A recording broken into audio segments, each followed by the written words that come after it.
And I'm going to read the judgment of this court right away. The court pleases. I want to remind counsel and the parties that in reading this judgment, I am going to read the introductory part of it. I will skip some areas, particularly the submissions of counsel. Consequent upon that, I will move straight to my decision. As the court pleases. This judgment. This action is one that was commenced by a general form of complaint dated 13th February 2023, wherein the claimant simply sought from this court against the defendant the following reliefs. A, the sum of 10 million naira for the injuries and loss of her 2 index fingers while working in the defendant's factory. B, the sum of 5 million naira for the trauma and psychological torture the claimant has had to suffer since 2014. And C, the cost of action. In response to the claimant's suit, the defendant entered appearance and filed his statement of defense on 29th February 2024, to which the claimant further filed reply to the statement of defense on the 28th March 2024. The case of the claimant. The facts of the claimant's case is that sometimes in 2010, she was employed as a casual worker in one of the defendant's factories located at Agbara in Ogun State. And after 4 years of working as a casual worker, the claimant was promoted and drafted to the production floor to operate a machine known as the fielding machine. However, on 24th March 2014, the claimant contended that while she was operating the fielding machine, she had an industrial accident whereby 2 of her index fingers were badly damaged. The defendant later took the claimant to hospital where the index fingers were removed and prosthetic fingers were fixed on her. After recovery from the accident, the defendant asked the claimant to stop work. No compensation whatsoever was paid for the injury / permanent disability suffered by the claimant. All attempts and the pleadings made by the claimant to be paid as severance benefits and or compensation for the permanent disability were rebuffed by the defendant, hence a recourse to this court in this action. The case of the defendant. The defendant, in reaction to the claimant's case, filed a memorandum of conditional appearance and statement of defense to the claims on 29th February 2024, wherein incorporated its objection to the jurisdiction of this honorable court to entertain the suit. The claimant maintained that she was employed as a temporary factory operative and was assigned to the packaging until of the factory, packaging unit of the factory.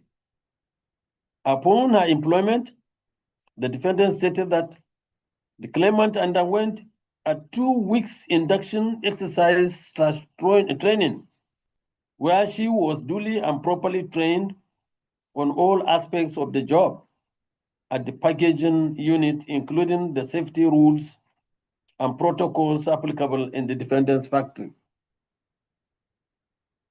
Defendant stated that the scope of duty of the claimant upon employment was limited to packing of wrapped biscuits into the designated boxes / cottons for onward delivery and has no duty or interference with the operations of any production unit, production machine.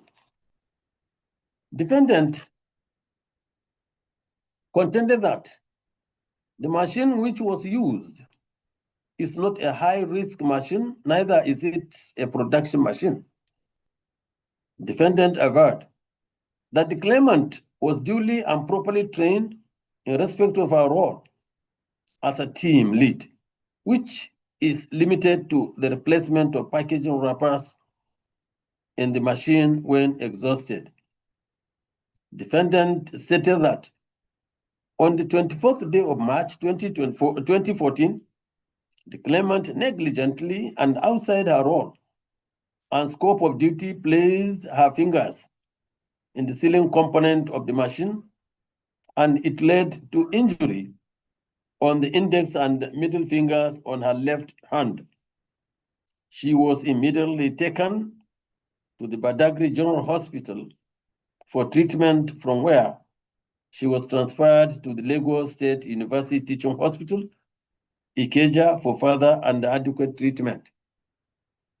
Defendant maintained that the claimant was given adequate medical care and treatment, and the defendant paid all the bills and expenses incurred by the claimant up till the full recovery, including, among others, the purchase of prosthetic fingers. The defendant also paid the full salary/wages of the claimant while undergoing medical treatment and after her full recovery, until the claimant refused to resume work after her full recovery. Defendant averred that sometimes in January 2015, well after the claimants had made all recovery, the claimants visited the defendant's company and she was asked to resume work in a different unit, but she refused. Following the request of the claimant, she was paid the sum of 250,000 naira in January 2015, and the relationship between the parties ended. Trial. Trial commenced on 5th June 2024, wherein claimant testified as CW1 and adopted her written statement on oath, and in the course of her evidence, tendered in proof of her case the following documents as exhibits. 1, photograph of the fingers, being exhibit CW1. 2, employment/identity card, exhibit CW2. 3, letter of demand for payment dated the 3rd day of July 2023, exhibit CW3. CW1 was cross-examined by the defendant's counsel, and there was no re-examination. The case was then closed on application of claimant's counsel. Defendant opened its defense and called 2 witnesses, Mr. Matthew Popula, process engineer, and Mr. Bamofin Olatokumbo Sanmi, who, one after the other, adopted their respective written statements on oath sworn to and tendered the following documents as exhibits. 1, orientation, in bracket, induction program, exhibit DW1A, pay slips of claimant, exhibit DW1B1 to 10, picture of pillow packaging machine, exhibit DW1AA, clinics notes and receipts of expenses, exhibit DW1BB to BD, certified true copy of court processes, exhibit DW2A to D.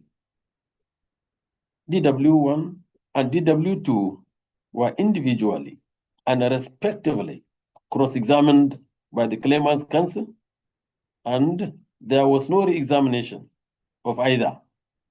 The defendant's case was then closed on the application of counsel.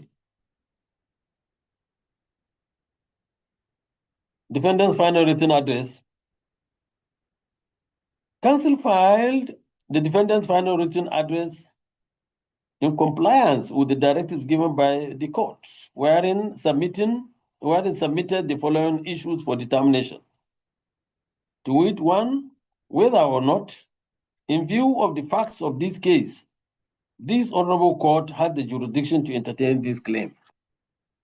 Two, whether or not the claimant has, by the evidence led, been able to prove her claim and is entitled to the relief sought before this honorable court.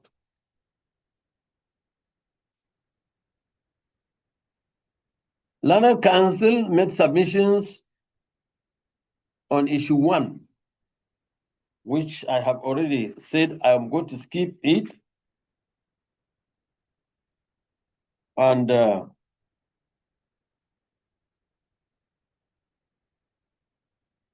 equally, submissions on issue 2 are herein contained, and I have captured them. Claimant's final written address. Claimant filed her final written address in response and submitted the following issues for determination to it. One, whether the defendant can be held liable for the accident which caused severe injury and loss of claimant's index fingers.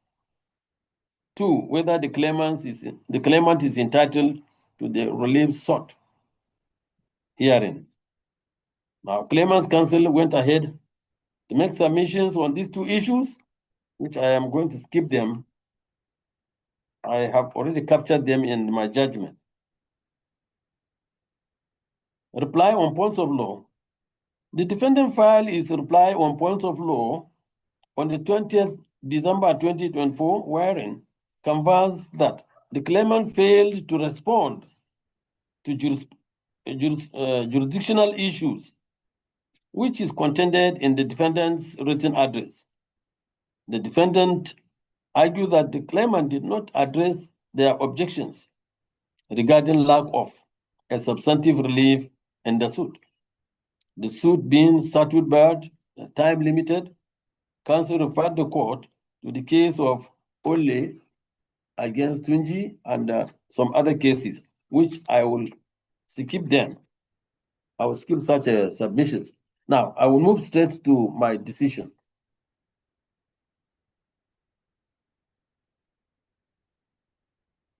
I have carefully, court decision. I have carefully considered the processes filed by the parties, the evidence adduced before the court, improve and in defense of the claim. I have equally perused the written addresses of counsel for both sides and listened attentively to submission of counsel for the parties in adumbration of their respective final written addresses. The claimant, in this case, sought for grant of 3 reliefs. The first relief is for payment of the sum of 10 million naira only for the injuries and loss of her 2 index fingers while working in the defendant's factory.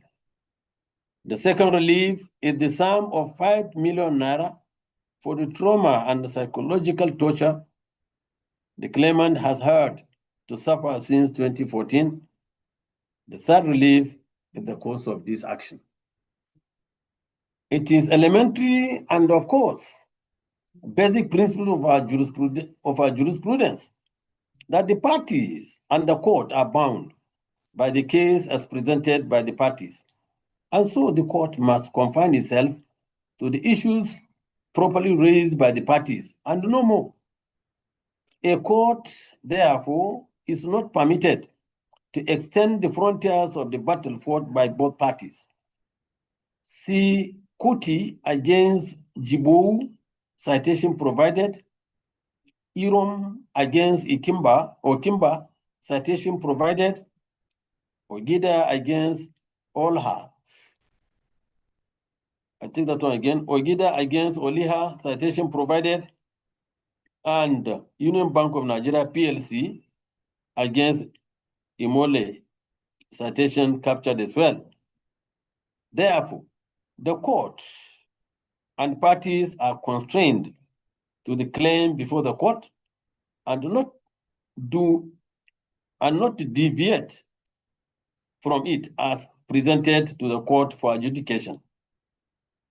The court cannot, in considering submission of parties, make an order that is not a claim before the court. See Tukur against government of Taraba State, citation provided. Gafar against government of Kwara State, citation provided. Musa against Federal Ministry of Tourism, Culture, and National Orientation, citation provided. In any event, the law is well settled that claim before a court is circumscribed by the reliefs before the court as constituted by the prayers. All arguments and findings not related to the prayers are amiss. See Salami against Wema Bank Nigeria PLC, citation captured, and Gabriel Activi against Kabial Metal Company Nigeria Limited, citation captured. In the case under consideration, this court will be confined to the relief sought by the claimant as they circumscribed the claim of the claimant. In view of this settled principles of law, the court's business is to see if the evidence adduced by the claimant in proof of her case is cogent, credible, and admissible evidence to prove the reliefs being sought are given. The claimant's claim, as can be gleaned from the pleadings and the evidence before the court, borders on alleged injuries sustained by the claimant in the course of her employment with the defendant, which she alleged that while operating the fielding machine, she had a fatal industrial accident, whereupon 2 of her index fingers were badly damaged. She further alleged that the defendant later took her to hospital where the index fingers were removed and prosthetic fingers were fixed on her. The claimant maintained that after recovery from treatment, the defendant asked her to stop work. No compensation whatsoever was paid for the injury, permanent disability suffered by the claimant. All attempts and pleadings made by the claimant to be paid severance benefits and or compensation for the permanent disability were rebuffed by the defendant. It is clear from the pleadings of the claimant that the relief on compensation was predicated on the alleged personal injuries sustained by the claimant while she was operating the fielding machine and during the operation had a fatal industrial accident whereupon 2 of her index fingers were badly damaged. The monetary claim of 10 million naira being for the injuries and loss of her 2 index fingers while working in the defendant's factory is the basic claim of the claimant. But for the defendant, tell them they're talking, they are making noise. It is intruding.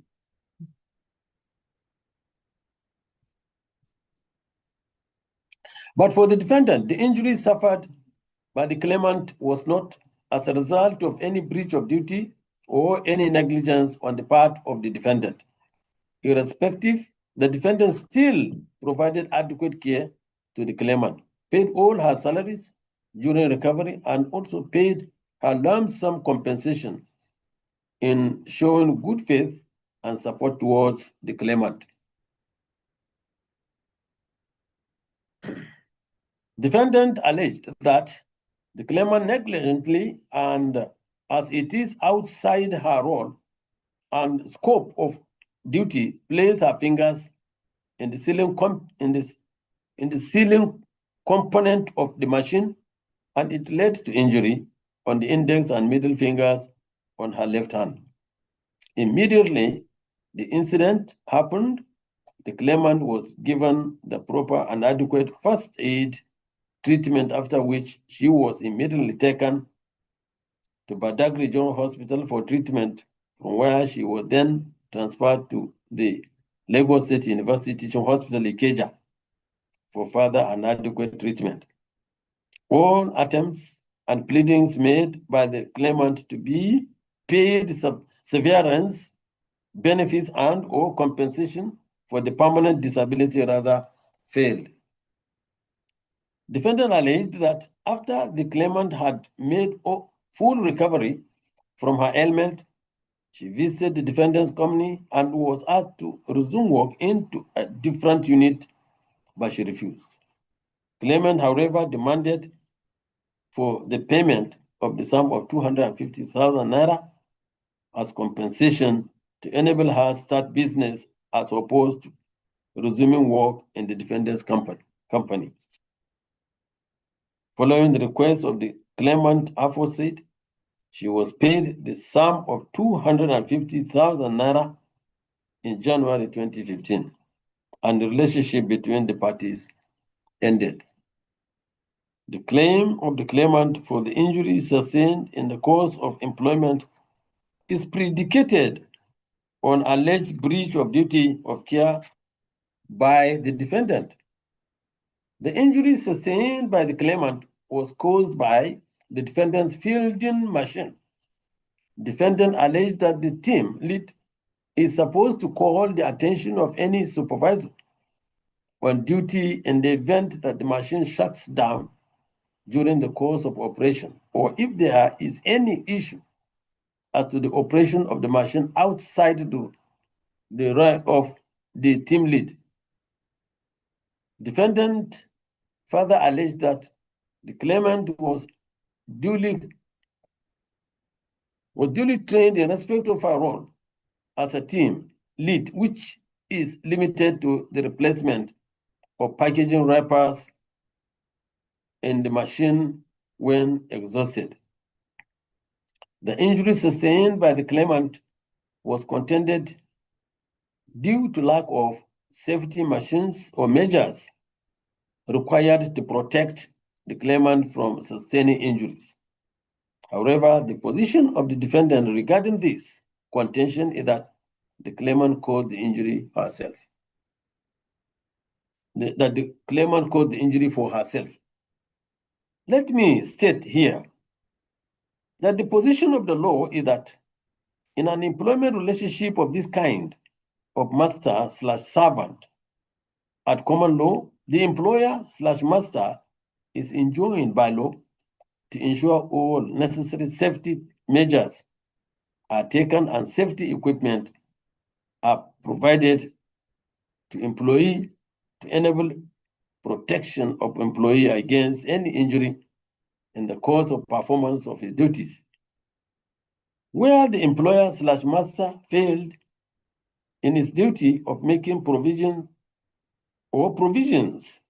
for safety materials to employee, the employer/master will be liable to compensate employee in an event of the employee suffering from any injury caused to him in the course of performing his duty. In the case at hand, the claimant insisted on being entitled to reliefs being sought, while the defendant is maintaining its issues for determination that, one, whether or not, in view of the facts of this case, this honorable court has the jurisdiction to entertain this suit. Two, whether or not the claimant has, by the evidence led, been able to prove her claim and is entitled to the relief sought before this honorable court. The defendant argued that the suit is statute barred under sections 8 and 9 of the Lagos State Limitation Law having been filed in 2024 for an accident that occurred in 2014. The limitation period for personal injury claim provides for the claim must be filed within 3 years, except there is a continuing injury. The continuing injury exception is where an injury results in permanent disability. The course of action may extend beyond the initial incident. Claimant's injury, which is of permanent loss of fingers, as pleaded and covered by evidence, constitutes a continuing harm, and her demand for compensation could be rated as ongoing. The suit, in my respective view, is therefore not statute barred, as the claimant's disability persists and her right to redress remains actionable. The claimant alleged that the defendant's negligence caused her injury, while the defendant argued otherwise, and that the claimant acted outside her scope of duty.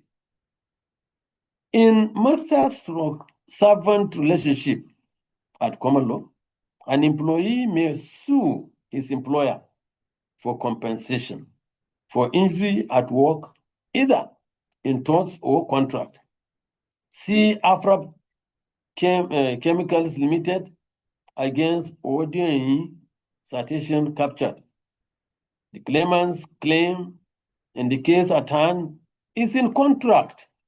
There is no dispute as shown above that the claimant was an employee of the defendant. The employer-employee relationship exists by virtue of the claimant's employment with the defendant at the material time in issue. This connotes the claimant is bound to take instruction from the defendant. And in the absence of any express term, there is an inherent and implied duty imposed on the employer to take reasonable care to ensure the safety of employee in a master-servant relationship, notwithstanding any term in the contract to the contrary. The Supreme Court decision in Iyere against Bendel Feed and Flour Mill Limited citation captured is instructive with regards to the care at hand, with regard to the case at hand. The Apex Court, while defining contract, stated thus: a contract of employment connotes a contract of service or apprenticeship, whether express or implied. Express or implied. The general requirement of law where there exists a service relationship between employer and employee is that the former is under a duty to take reasonable care for the safety of the latter in all circumstances of the case, so as not to expose him or her to an unnecessary risk. It could be noted from the above decision that the duty of master is the same as that of the employer's common law duty of care in the law of negligence, and the duty of an employer towards his servant is to take reasonable care for his servant's safety in all the circumstances of the case. This clearly means that the employer, in this case, the defendant, has the duty of taking reasonable care of the claimant while in the service of the defendant. Now, it is apt to consider whether the claimant has, by the evidence adduced, proved entitlement to any of the reliefs being sought. This will be done by having regards to the given facts in this case. What this court is to determine is whether the claimant suffered injury and the injury arose out of the claimant's employment with the defendant. From the facts before this court, there is no doubt that the claimant was a casual worker with limited training. See Exhibit DW1A. The defendant has failed to show that the claimant was adequately trained on the high-risk filtering machine to show contrary to its pleadings. The severity of the injury, which is an amputation of 2 fingers on the claimant's hand, vividly suggests the unique machine malfunction or lack of safety mechanisms. The defendant's post-accident medical care bills and prosthetic fingers cannot, in my view, absolve the defendant of pre-accident negligence. As pointed out earlier, the duty of care may either be contractual or delictual in character, and that the claimant is at liberty to sue either for breach of contract or for negligence. In the case at hand, the claimant choose to sue under the duty of care in contract law. The establishment of contractual relationship of master-servant under the common law between the claimant and the defendant has satisfied the requirement of showing existence of duty of reasonable care. This means the defendant shall remain under an obligation to provide safety in workplace environment for safety of the employees. See Wilson against Tiny Site, Window Cleaning and Company, citation provided. Having regards to the evidence before the court, I have no doubt in my mind that the injury sustained in the course of the claimant's employment was due to lack of provision of safety measures and training which caused the claimant's injury. I have come to the above conclusion because in law, for claimant to succeed in his claim for injury sustained in the course of employment, he must establish that the claimant owed him duty of care and that duty of care was breached by the defendant. This, the claimant has succeeded upon as employee of the defendant. The defendant owed the claimant duty of care to ensure safety tools are provided to the claimant in the course of her employment with the defendant.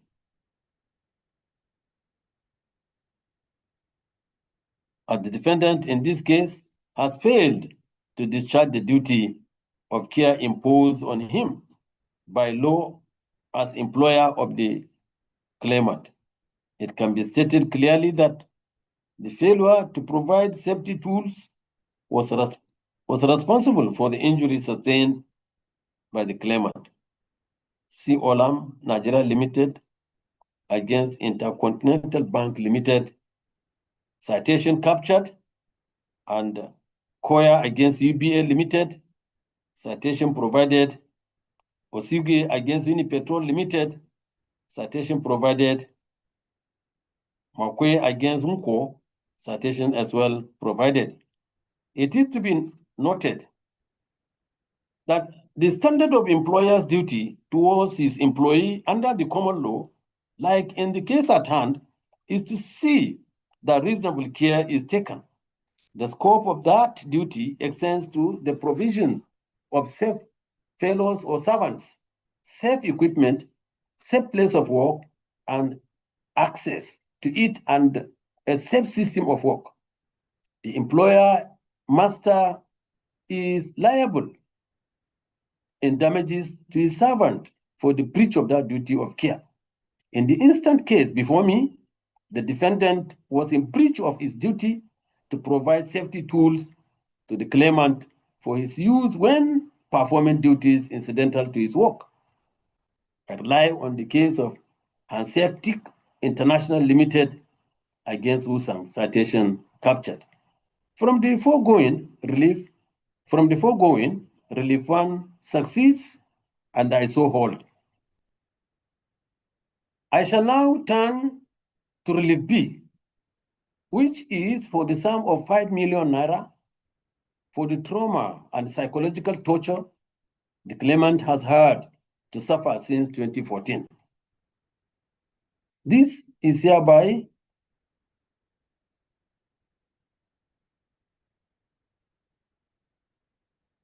refused as the claimant failed to prove or establish the nature of trauma and psychological torture suffered by her by way of both pleadings and evidence before the court. And so I do not need to go into a voyage of any sort. Relief C is for the cost of this action. The law is tried that the claim of cost is at the discretion of the court. It is settled law that it is not every injury suffered by an employee during the period of employment that entitles the employee to damages or compensation. It is only the injury suffered out of and in the course of his employment that the employer will be liable. The phrase out of and in the course of employment in court are used conjunctively in the sense that the accident or injury must have occurred not only during the employment, but must have occurred out of and in the course of the employment. In any event, the relationship of the parties is founded on contract, and let me be guided by the decision of the Supreme Court in Mekonye against Emirates Airlines, citation captured, where the apex court held that cost is granted at the discretion of the court, once empowered by its rules. For this particular court, Order 55 Rules 1 to 5 of the National Industrial Court of Nigeria Civil Procedure Rules 2017 provides for awarding costs. I am also very mindful of the decision reached by the apex court is Ezen Naka against Commissioner of Police, Rivers State, Cross River State, citation captured, where it was emphasized that, and I quote, a successful party in an action, unless misconducts himself, is entitled to cost as of right. This position of law is premised on the principles that costs follow events and that a successful party in a litigation is entitled to be indemnified for all the reasonable expenses incurred in the prosecution of the matter up to judgment. End of quote. It is in this light that I award the cost of 1 million naira as cost of this action. In the circumstances of this case, and for the purposes of clarity, all the reliefs sought are, but except relief B, granted to the extent that I award 10 million naira as compensation for the injuries sustained by the claimant in the course of his employment, in the course of her employment, which was due to breach of duty of care as in relief A. I decline to award relief B for lack of proof, and I also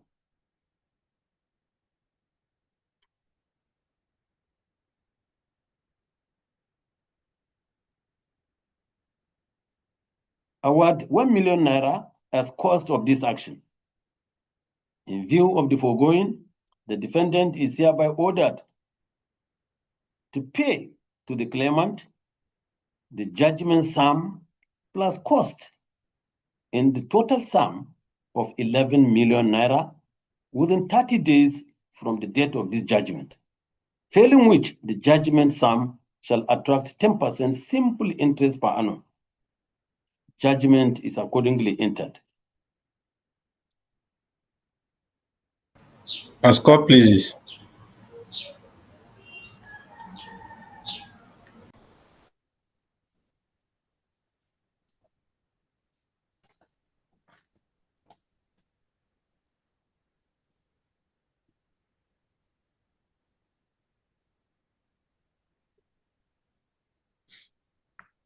Yes, Ibrahim. Yes, my lord. The next case is suit number NICN/LA/125/2023 between Thomas Abiodun Olamide against Ogun State College of Health Technology and one other.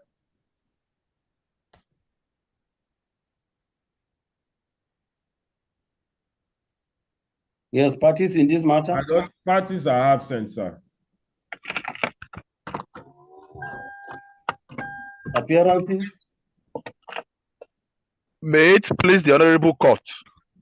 Timothy Adewale, appearing with me, my lord, is A. Is this counsel? Adewale, is it Adewale or Adewale? Adewale, my lord. Okay, with A. Yes, my lord. Timothy Adewale, yes.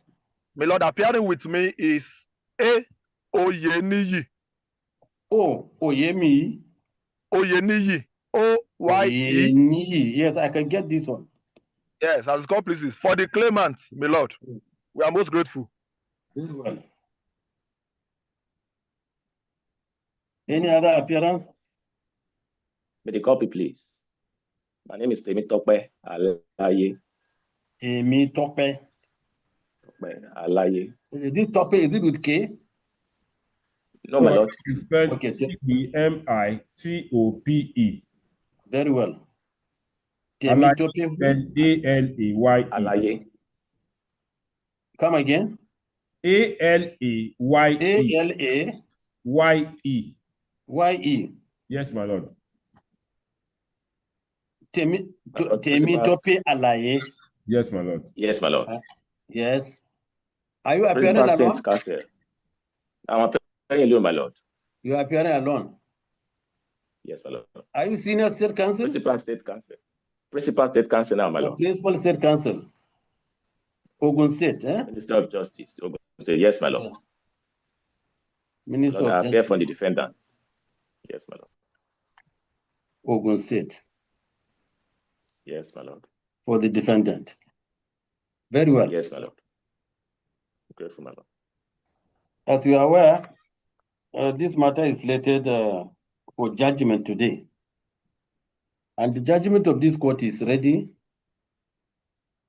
Like I said in the previous judgment I've just delivered, because of the voluminous pages I have here, I will read the introduction of the judgment. I will keep particularly the submissions of counsel and consequent upon that, I will go straight to my decision. Judgment. The claimant, by way of general form of complaint dated and filed on the 27th day of April 2023, instituted this action against the defendant seeking from this court the following reliefs. A declaration that the termination of the claimant's employment as a staff nurse with the first defendant is illegal, wrongful, unlawful, unjust, and unfair. B, a declaration setting aside the termination of the claimant's employment as a staff nurse with the first defendant by their letter of 6 January 2023. C, an order reinstating the claimant to her position as a staff nurse with the first defendant. D, an order mandating and compelling the defendants to pay forthwith to the claimant all her outstanding salaries, allowances, and entitlements due to her from the date of her suspension and subsequent termination up until the date of reinstatement. E, an order mandating and compelling the defendants to pay the claimant the sum of 10 million naira only as general damages for her unfair termination, the emotional trauma and psychological stress experienced by the claimant. F, an order of perpetual injunction restraining the defendants, its agents, servants, and officials from unlawfully imposing sanctions and doing anything whatsoever to prosecute, harass, or intimidate the claimant.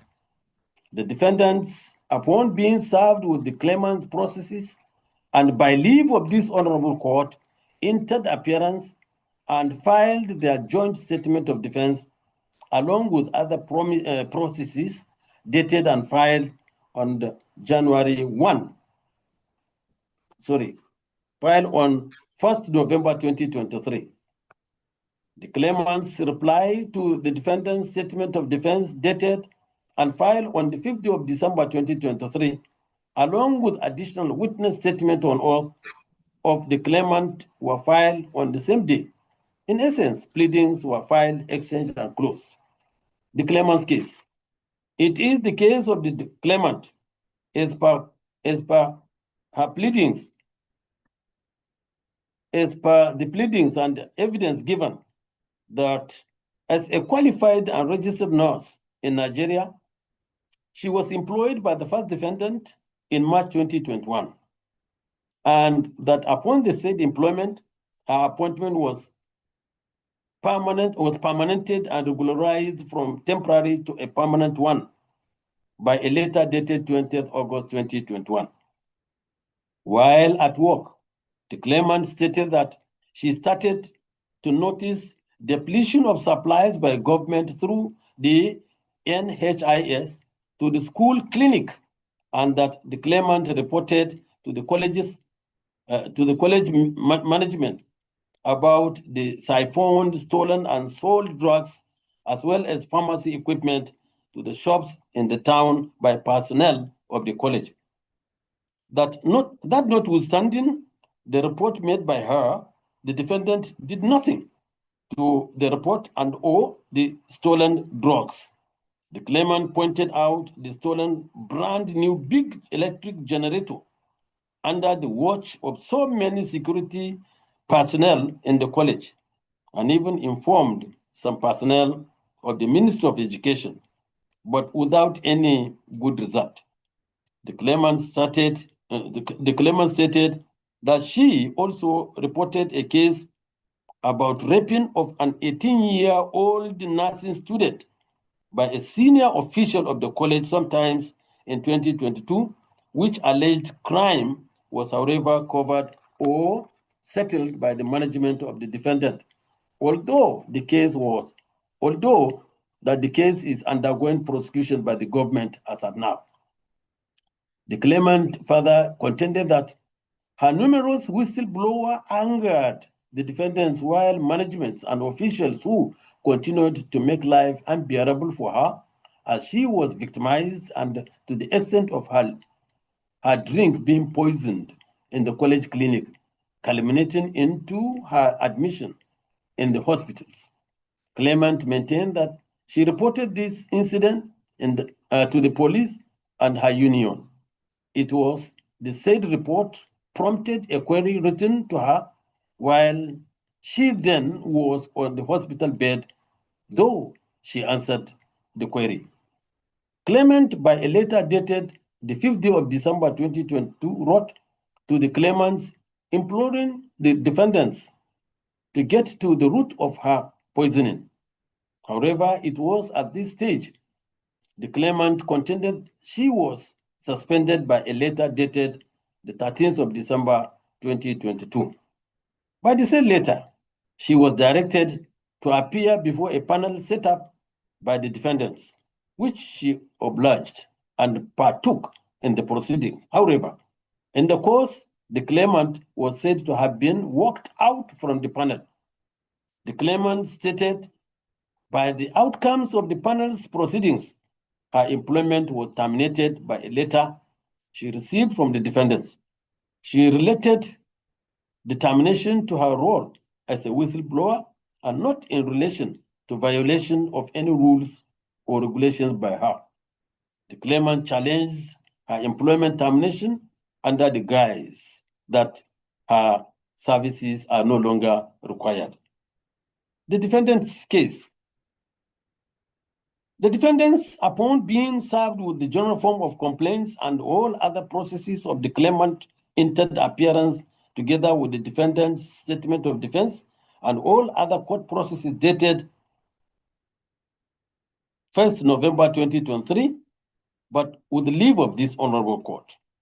It is the contention of the Defendants, arising from the facts pleaded and evidence given that the claimant's appointment with the first defendant has not been confirmed, as she has not attained the 2 years probational period and other statutory conditions spelled out under the conditions of service of the college.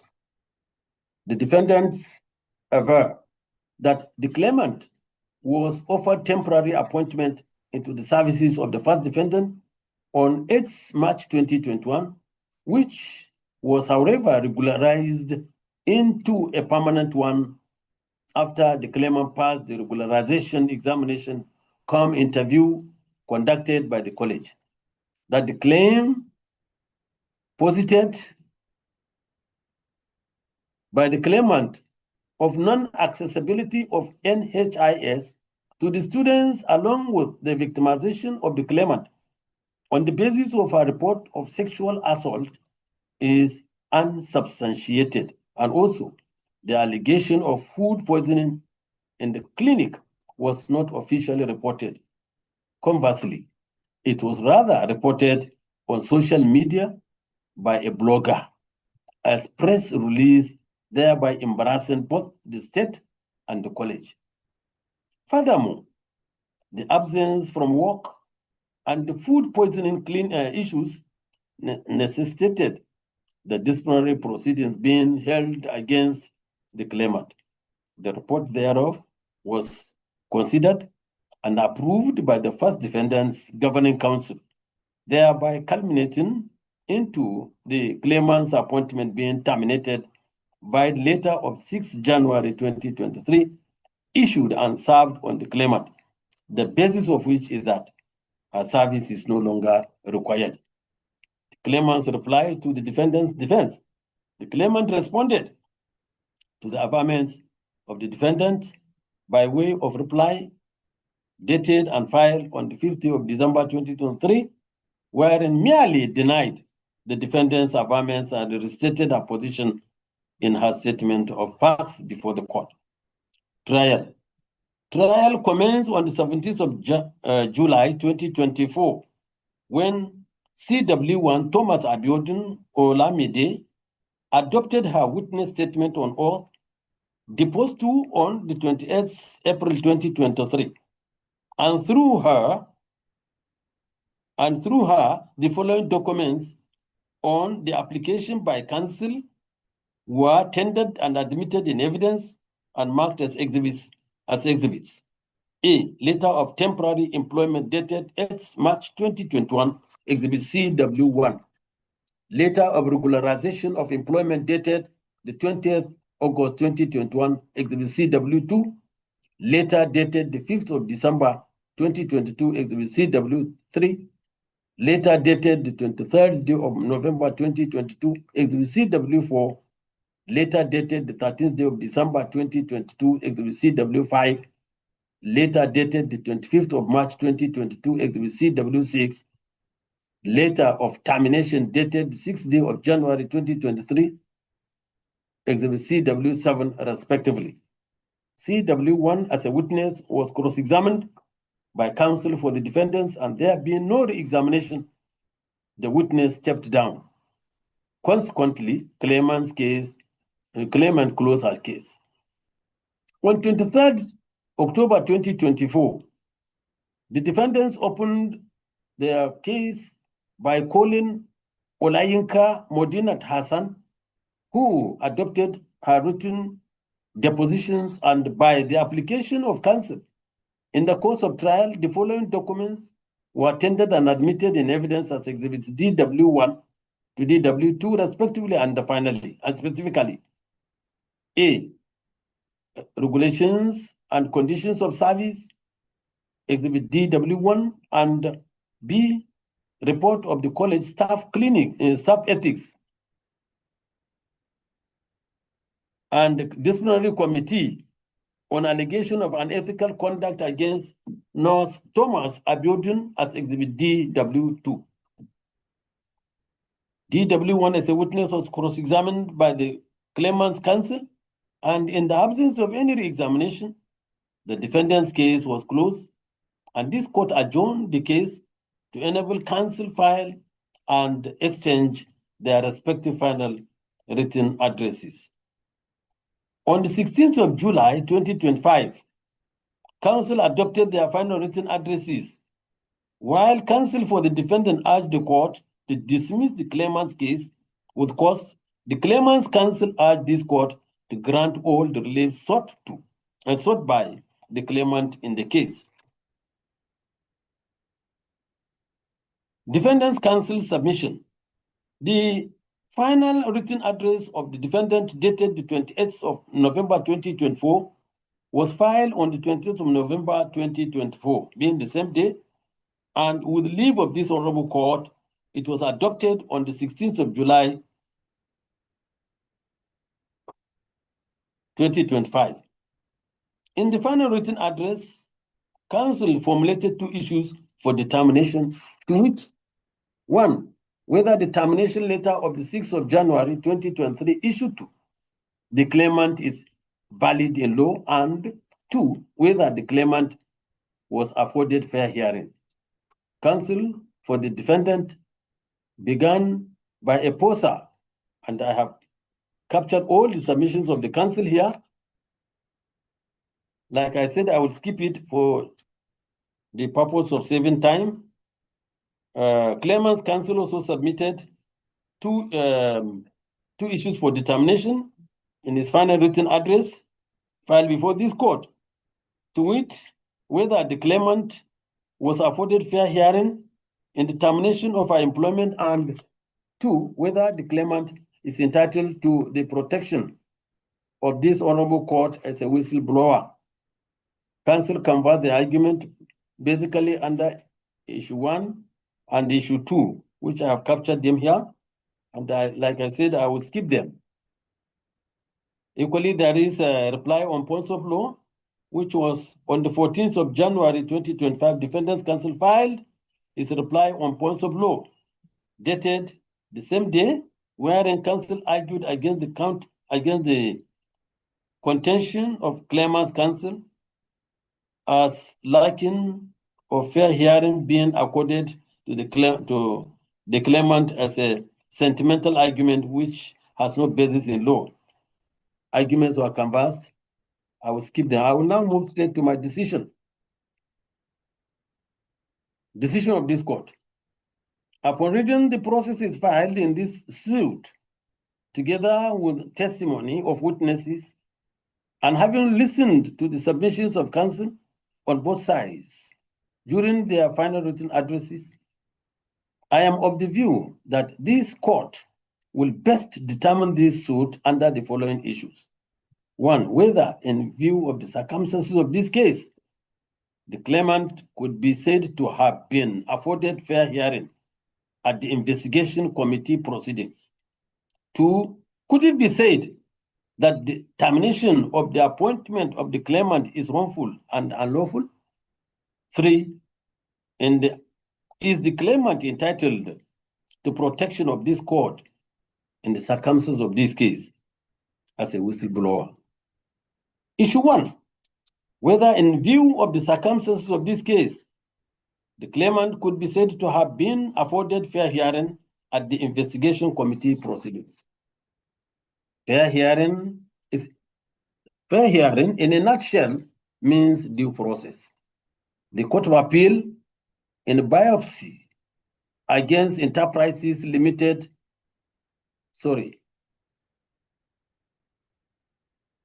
I'll take that one again. Fair hearing in a nutshell means due process. The Court of Appeal in Biopsy Enterprises Limited against NDIC, citation captured, held, and I quote, the standard of fair hearing requires the observance of the twin pillars of the rules of natural justice, namely, audio ultra partem. That is here the other side. And B, nemo judex in causa sua. That is, no one should be a judge in his own cause, end of quote. It entails parties on both sides must be given every opportunity to be heard, make out their respective cases, and respond to each other's cases where necessary. However, it is the law that an investigating committee or a panel similar to it set up for a disciplinary hearing of a matter against an employee needs not attain the standard that is obtainable in a court of law before it can be said to be fair. See the case of Salami against Union Bank of Nigeria PLC. Citation provided. See also Fanen Ade against Action Aid International Foundation Nigeria Limited. Citation provided. And also Board of Management of Federal Medical Center Makadi against Kwambe.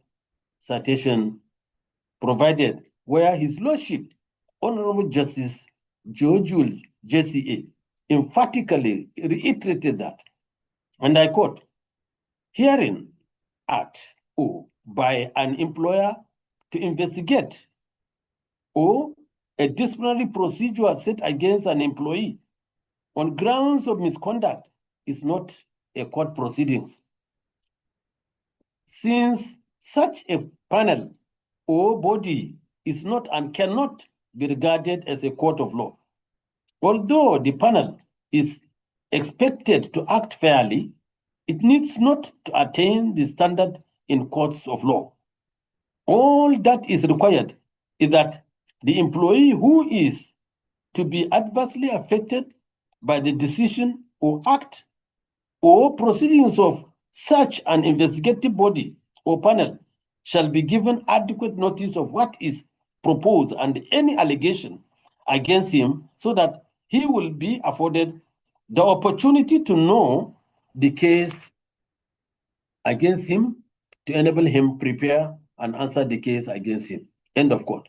In the instant case, the claimant contends that, notwithstanding her medical condition, and then she was receiving medical treatment in the hospital, that she received a letter of suspension from the defendants dated the 13th day of December 2022. And that despite her ailment, she was asked to appear before the panel, which she did. And during the proceedings, the panel only rained abuses on her. The claimant maintained that she told the panel that she is not yet in a right frame of good health to stand and needed to consult her lawyers. This, according to the claimant, was not allowed to say any other thing in her defense, and ultimately she was walked out of the panel room. The claimant stated that on the 31st January 2023, she received a letter of termination of her appointment from the defendants. The claimant, while testifying, also tendered in evidence Exhibit CW1 to CW7, ranging from appointment letter regularizing her appointment, two other separate letters, suspension letter and termination letter, respectively.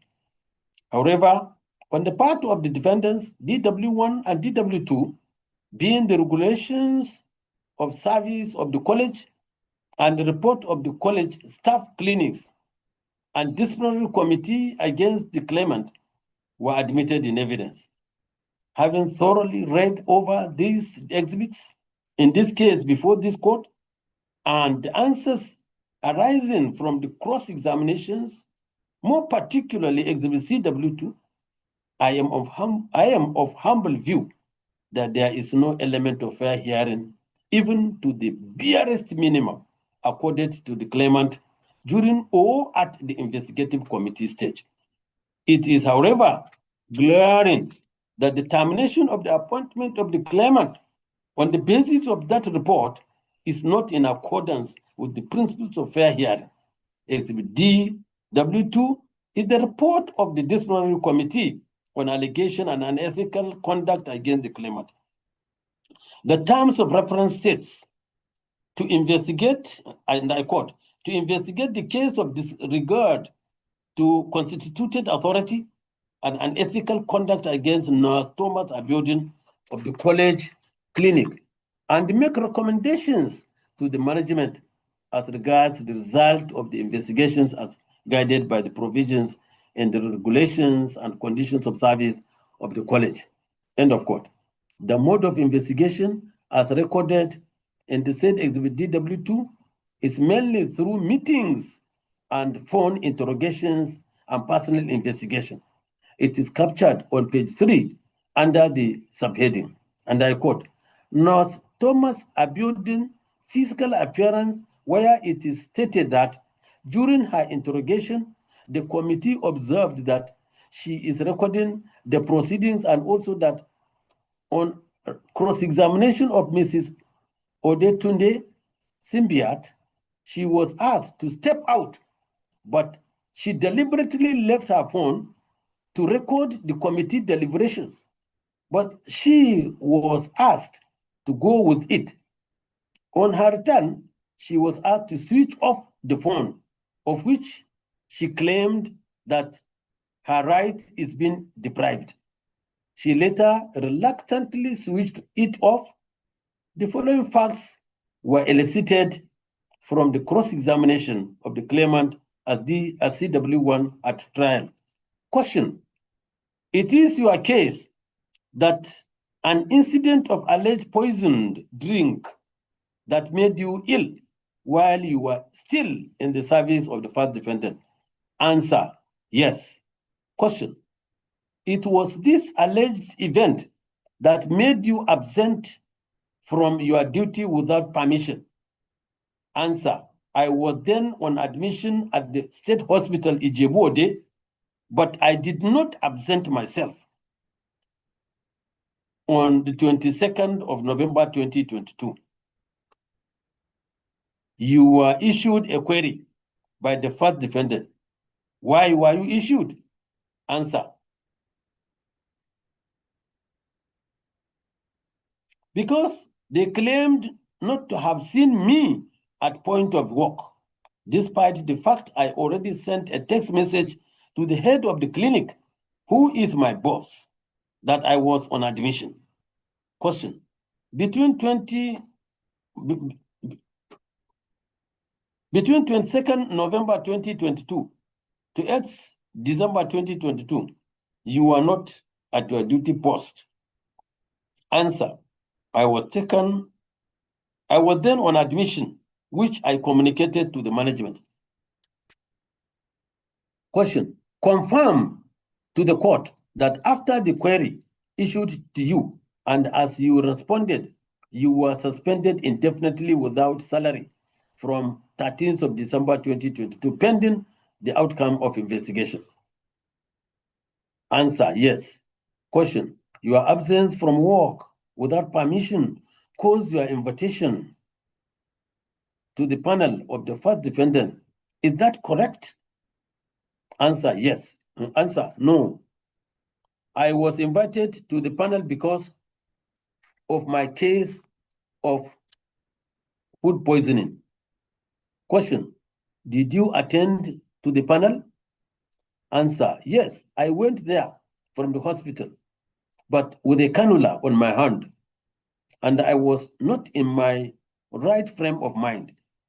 Question: are you aware that the governing council of the first defendant approved the recommendation of the panel that you be terminated? Answer: I am not, but I knew that I was not given the opportunity to defend myself at the panel.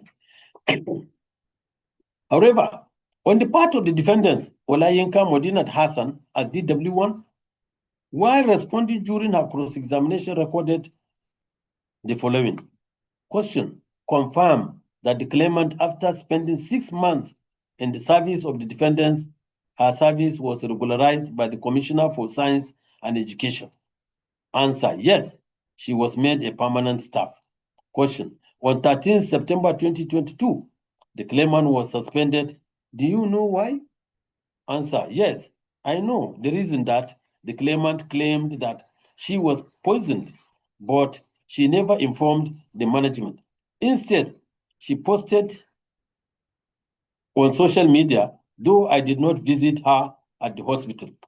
Question: look at the letter of suspension dated 13th December 2022 and read it out to the court.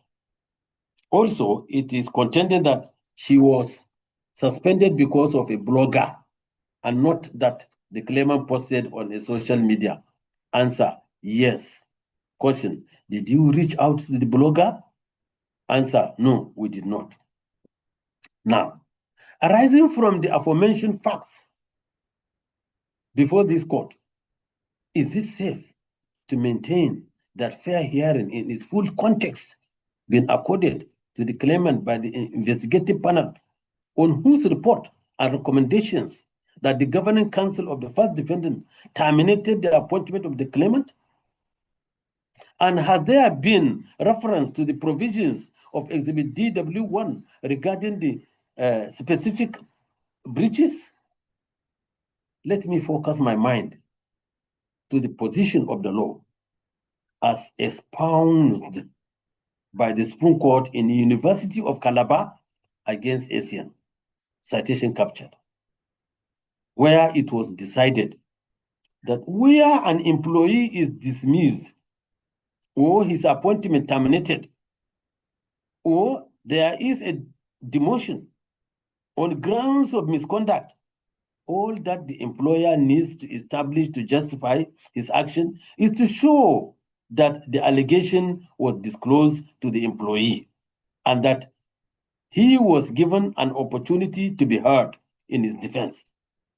That is to say that the requirements of fair hearing are met and that the disciplinary panel followed any laid down procedure while riding on the same pedestal. The Court of Appeal in Ntu against Unical Teaching Hospital, citation captured, per OTC JCA at pages 32 to 33, paragraphs E to A, reiterated that the right of fair hearing is one which has been in our jurisprudence for decades. It is a universal concept that has existed since creation and is encapsulated in the twin pillars of the natural justice, known in the Latin terms as audi ultra partem, i.e., hear the other side, or right to be heard, and nemo judex in causa sua, meaning you cannot be a judge in your own cause. These pillars are important as they are enshrined in Section 36 of the Constitution of the Federal Republic of Nigeria, 1999, as amended. It becomes fundamental right guaranteed by the Constitution. The issue is fundamental as it goes to the root of adjudication. An adjudication that offends these pillars is not merely a technical principle, but one of substance. The law is well settled that what constitutes a fair hearing or its breach depends on the circumstances of each case. What is important is for the committee to substantially observe the twin pillars of natural justice of audi ultra partem and the nemo judex in causa sua by giving the respondent adequate opportunity to know clearly the case against him and to answer it. Though the committee would not be required to strictly observe or to follow the procedure similar to that of court of law. The implication, therefore, goes to mean that an administrative or investigative body is only required to act judicially in the sense of giving the party to be affected by its decision the opportunity to be heard. That being so, in order to satisfy the requirements of fair hearing, a person likely to be affected by any disciplinary proceedings must be given adequate notice of the allegation against him so that he can adequately prepare for his defense by making a fair representation of his defense. It is sufficient if the complaint as formulated or presented to the party conveys to him the nature of the accusation against him. See Ibori against Oboru, citation captured, Jubril against Milad, Kwara State, citation captured, and Power Holding Company of Nigeria against Alabi, citation as well provided. In the case at hand, the claimants complained that she was not afforded fair hearing by the investigative panel, having been summoned to appear before the panel, which she did, though with a cannula on her hand, signifying that she was not in good health mood to face the panel at the hearing, since she was not in her sound health, and that during the proceedings she sought to engage a counsel, but the request not granted. However, she was walked out. All these instances point out to this court that she was denied fair hearing at the panel, on whose recommendation that the first defendant's governing council terminated her appointment as in Exhibit CW7. Of course, what the law simply requires in satisfying the rule as to fair hearing is for the person likely to be affected by the disciplinary proceedings be given adequate notice of the allegation against him, so that he can adequately prepare for his defense by making a fair representation of his defense. See Ibori against Oboru, Supra, Jubril against military administration Kwara State, Supra. In the instant case, the query letter that would contain the notice of the allegations against the claimant is not even before this court, to enable the court have a look at the nature and form of the allegation upon which the claimant was investigated by the defendant.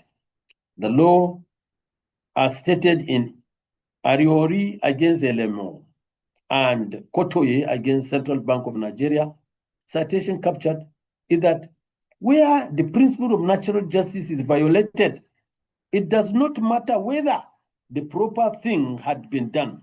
The decision would have been the same. The proceedings would still be null and void. In Orajeaka against Oumalam, PhD, citation captured, it was held that where an adjudicating body denies a party fair hearing, such an act will be considered contrary to the principles of natural justice and a violation of Section 36 of the 1999 Constitution of the Federal Republic of Nigeria, as amended, which guarantees the right to fair hearing. The law is where an employee is terminated on grounds of misconduct or other infractions, all that the employer needs to do is to justify his action that the allegation was disclosed to the employee, who is also afforded fair hearing, and that the disciplinary committee followed the laid down procedure, if any. See Lois Sankey against MasterCard Foundation. Unreported suit number NICN/LA/354/2023. Judgment delivered on the 30th of June 2025 by Honorable Justice S.A. Yelwa. In the case at hand, the claimant has faulted the investigation procedure by her evidence before the court that the proceeding had led to exhibit DW2 is faulty, which report was the basis of her termination. The evidence of the claimant was not in any way disturbed, contradicted, shaken, discredited, or even challenged under cross-examination, and same remains admitted by the defendants. It is held in Udo against Civil Service Commission, Akwa Ibom State, citation captured. And I quote, as part of fair hearing, it is not proper for an employer to remove an employee on the basis of the report of an investigative panel only. The employer should take a further step by setting up a disciplinary panel that would determine the guilt or innocence of the employee. See also State Civil Service Commission against Buzu Ogbe, citation captured. Furthermore, in Garba against Unimed, citation provided, where the learned jurist Oputa JSC stated, and I quote, "It is my humble view that fair hearing implies much more than hearing the appellant testifying before the disciplinary investigation panel. It implies much more than summoning the appellant before the panel. It implies much more than other staff or students testifying before the panel behind the backs of the appellant. It implies much more than the appellants being given a chance to explain their own side before the regular courts or before a tribunal and boards of inquiry. The person accused should know what is alleged against him. He should be present when any evidence against him is tendered, and he should be given a fair opportunity to correct or contradict such evidence," end of quote. It is part of the testimony of the claimant in this case, which is not contradicted, that she appeared before the panel with a cannula on her hand as she came out of the hospital to the panel, that she was walked out by the panel during the proceedings and later called back. The law is tried that uncontroverted evidence is deemed admitted. The uncontroverted evidence of the claimant at the trial is, in my view and opinion, rightly deemed admitted. See Copec Construction Limited against Johnson, Kolio, Akishola, citation provided. And Augustine Obineche against Humphrey Akusobi, citation provided, where it was held that evidence by a party to any proceedings is not challenged or controverted by the opposite party who had the opportunity to do so. It is always open to the court seized of the case to act on such unchallenged or uncontroverted evidence before it end of court without any emotion. Is the posture of the panel really in tandem with tenets of fair hearing?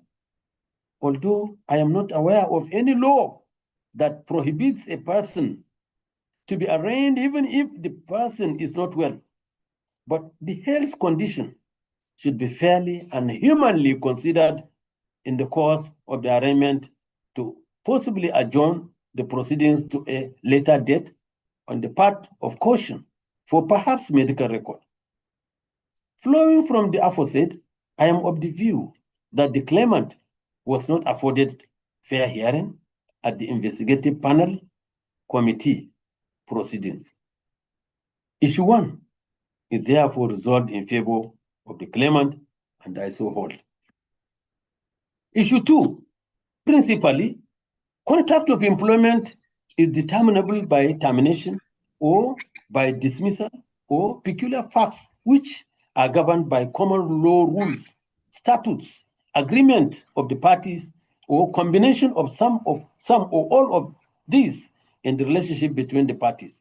See Union Bank of Nigeria against Ogbo, citation provided, where the court stated that an employer had the right to dismiss or terminate an employee.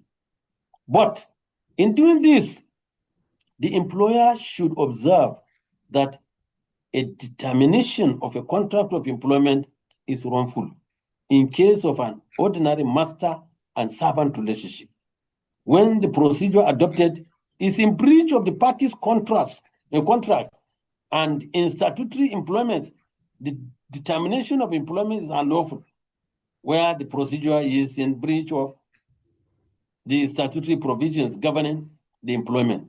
See Cooperative and Commerce Bank and another against Okonko, citation provided, where the Court of Appeal clarifies the position that whilst unlawful termination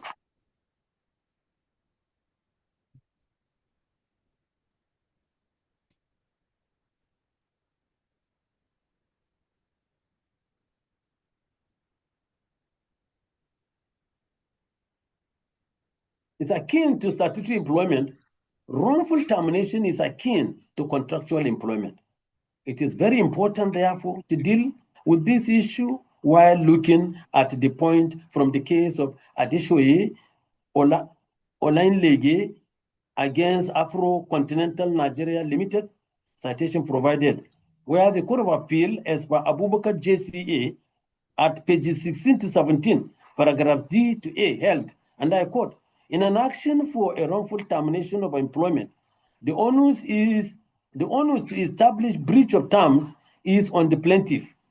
It is obviously without any doubt that an employee who seeks to establish wrongful termination of its employment must place the terms bare and clear before the court and point out which particular terms have been violated by the employer. An employee who fails to tender the terms of his employment to establish wrongful termination of appointment certainly be grumbling in vain. However, what is important to note from the onset is what type of employment relationship that was entered into by the parties in this case. It is obvious that the employment between them is one which is said to have been a statute, which is said to have a statutory flavor. What constitutes such a contract is well elaborated in the case of CBN against Yelwa. Citation provided where the Supreme Court says an employment is said to have a statutory flavor when the appointment is protected by statute or laid down regulations made to govern the procedure for employment and discipline of any employee. Any other employment outside the category is governed by the terms under which the parties agreed to be master servant, end of quote. See also Olaniyan against University of Lagos Supra and Ide against University of Ilorin, citation provided. In the instant case at hand, the employment relationship between the parties by its very nature arising from the facts in the pleadings before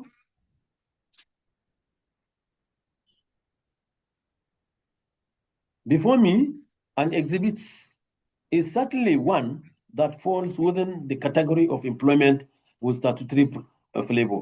See exhibit CW1 and CW2 and DW1, which are the letter of appointment, letter of regularization and regulations and conditions of service which are in evidence before this court.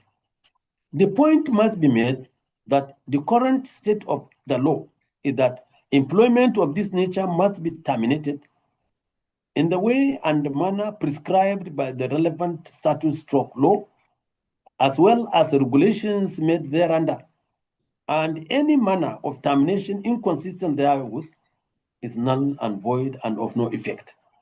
However, in other cases governed by only agreement of the parties and not by the statute, removal by termination or dismissal will be in the form agreed. Any other form connotes only wrongful termination or dismissal, but not to declare dismissal null and void. The only remedy is to claim damages for wrongful dismissal. See ACORA against NEPA, citation provided. Exhibit DW1 under its chapter 10 at page 71 highlights in clause 10.2 the existence of a disciplinary committee to investigate disciplinary measure on all cases of breach of professional ethics as the case may arise. No doubt exhibit CW5 and CW7 could be said to be products of Exhibit DW2. But by the facts in the witness statement on oath of the claimant, deposed to on the 28th April 2023, particularly at paragraph 6, 26, 29, 30, and 31 thereof, the claimant has shown that Exhibit CW7 is unlawfully issued out to her. I see that those depositions are not controverted and not shaken even under cross-examination by the defendant's counsel. It is on record that the claimant was given a query for absenteeism while in the hospital, which she provided answer therefore.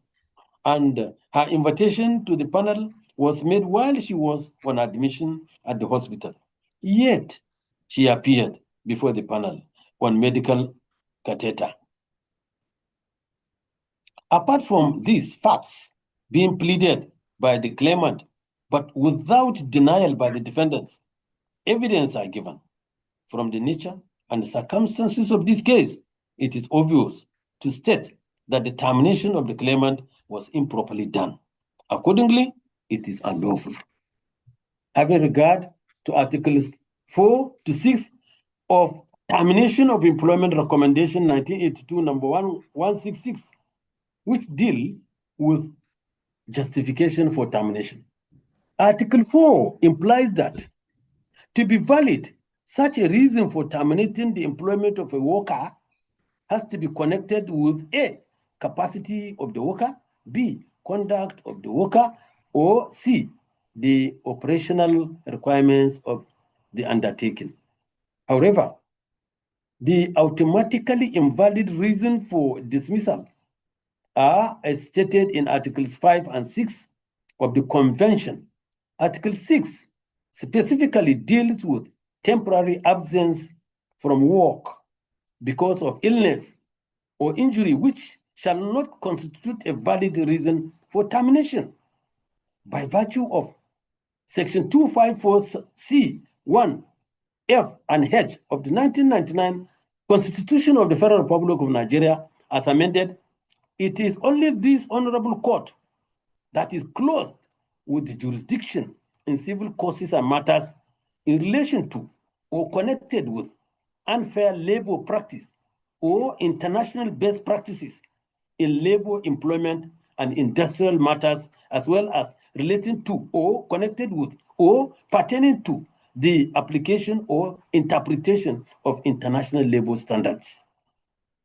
Section 254C(2) of the Constitution provides this court, and indeed clothes this particular court with the jurisdiction and power to deal with any matter connected with or pertaining to the application of any international convention, treaty, or protocol of which Nigeria has ratified relating to labor, employment, workplace, industrial relations, or matters connected therewith.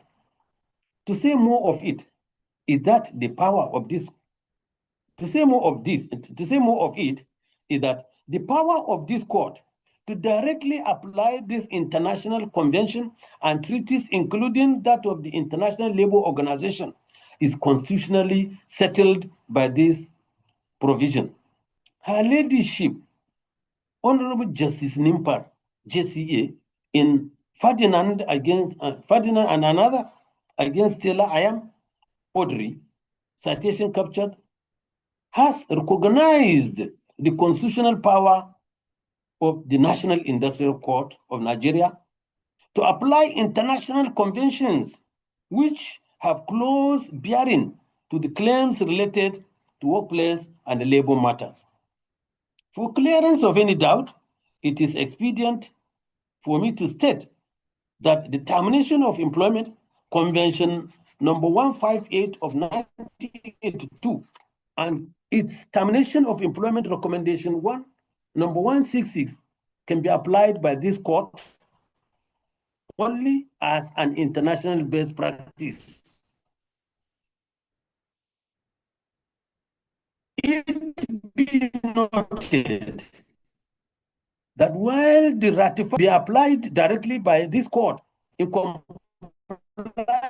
with Section 254, Nigeria has altered those unratified international instruments, conventions, and treaties, such as Termination of Employment Convention number 158 of 1982 and its Termination of Employment Recommendation number 166, can at best only be applied as international best practice. In this light, therefore, while under the common law, an employer has an unfettered right to bring to an end an employment contract or relationship without giving reason whatsoever for doing so, however, it is correct to state that there is now a change in the paradigm under which this court has the power to apply international best practices like the Termination of Employment Convention 158 of 1982 and also its Termination of Employment Recommendation number 166 to regulate this termination of the claimant in issue. The claimant maintained during cross-examination. Thus, question, it was this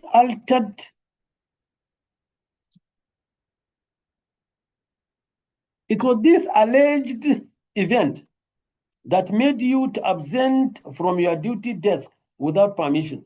Answer, I was then on admission at the State Hospital in Ijebu-Ode, but I did not absent myself.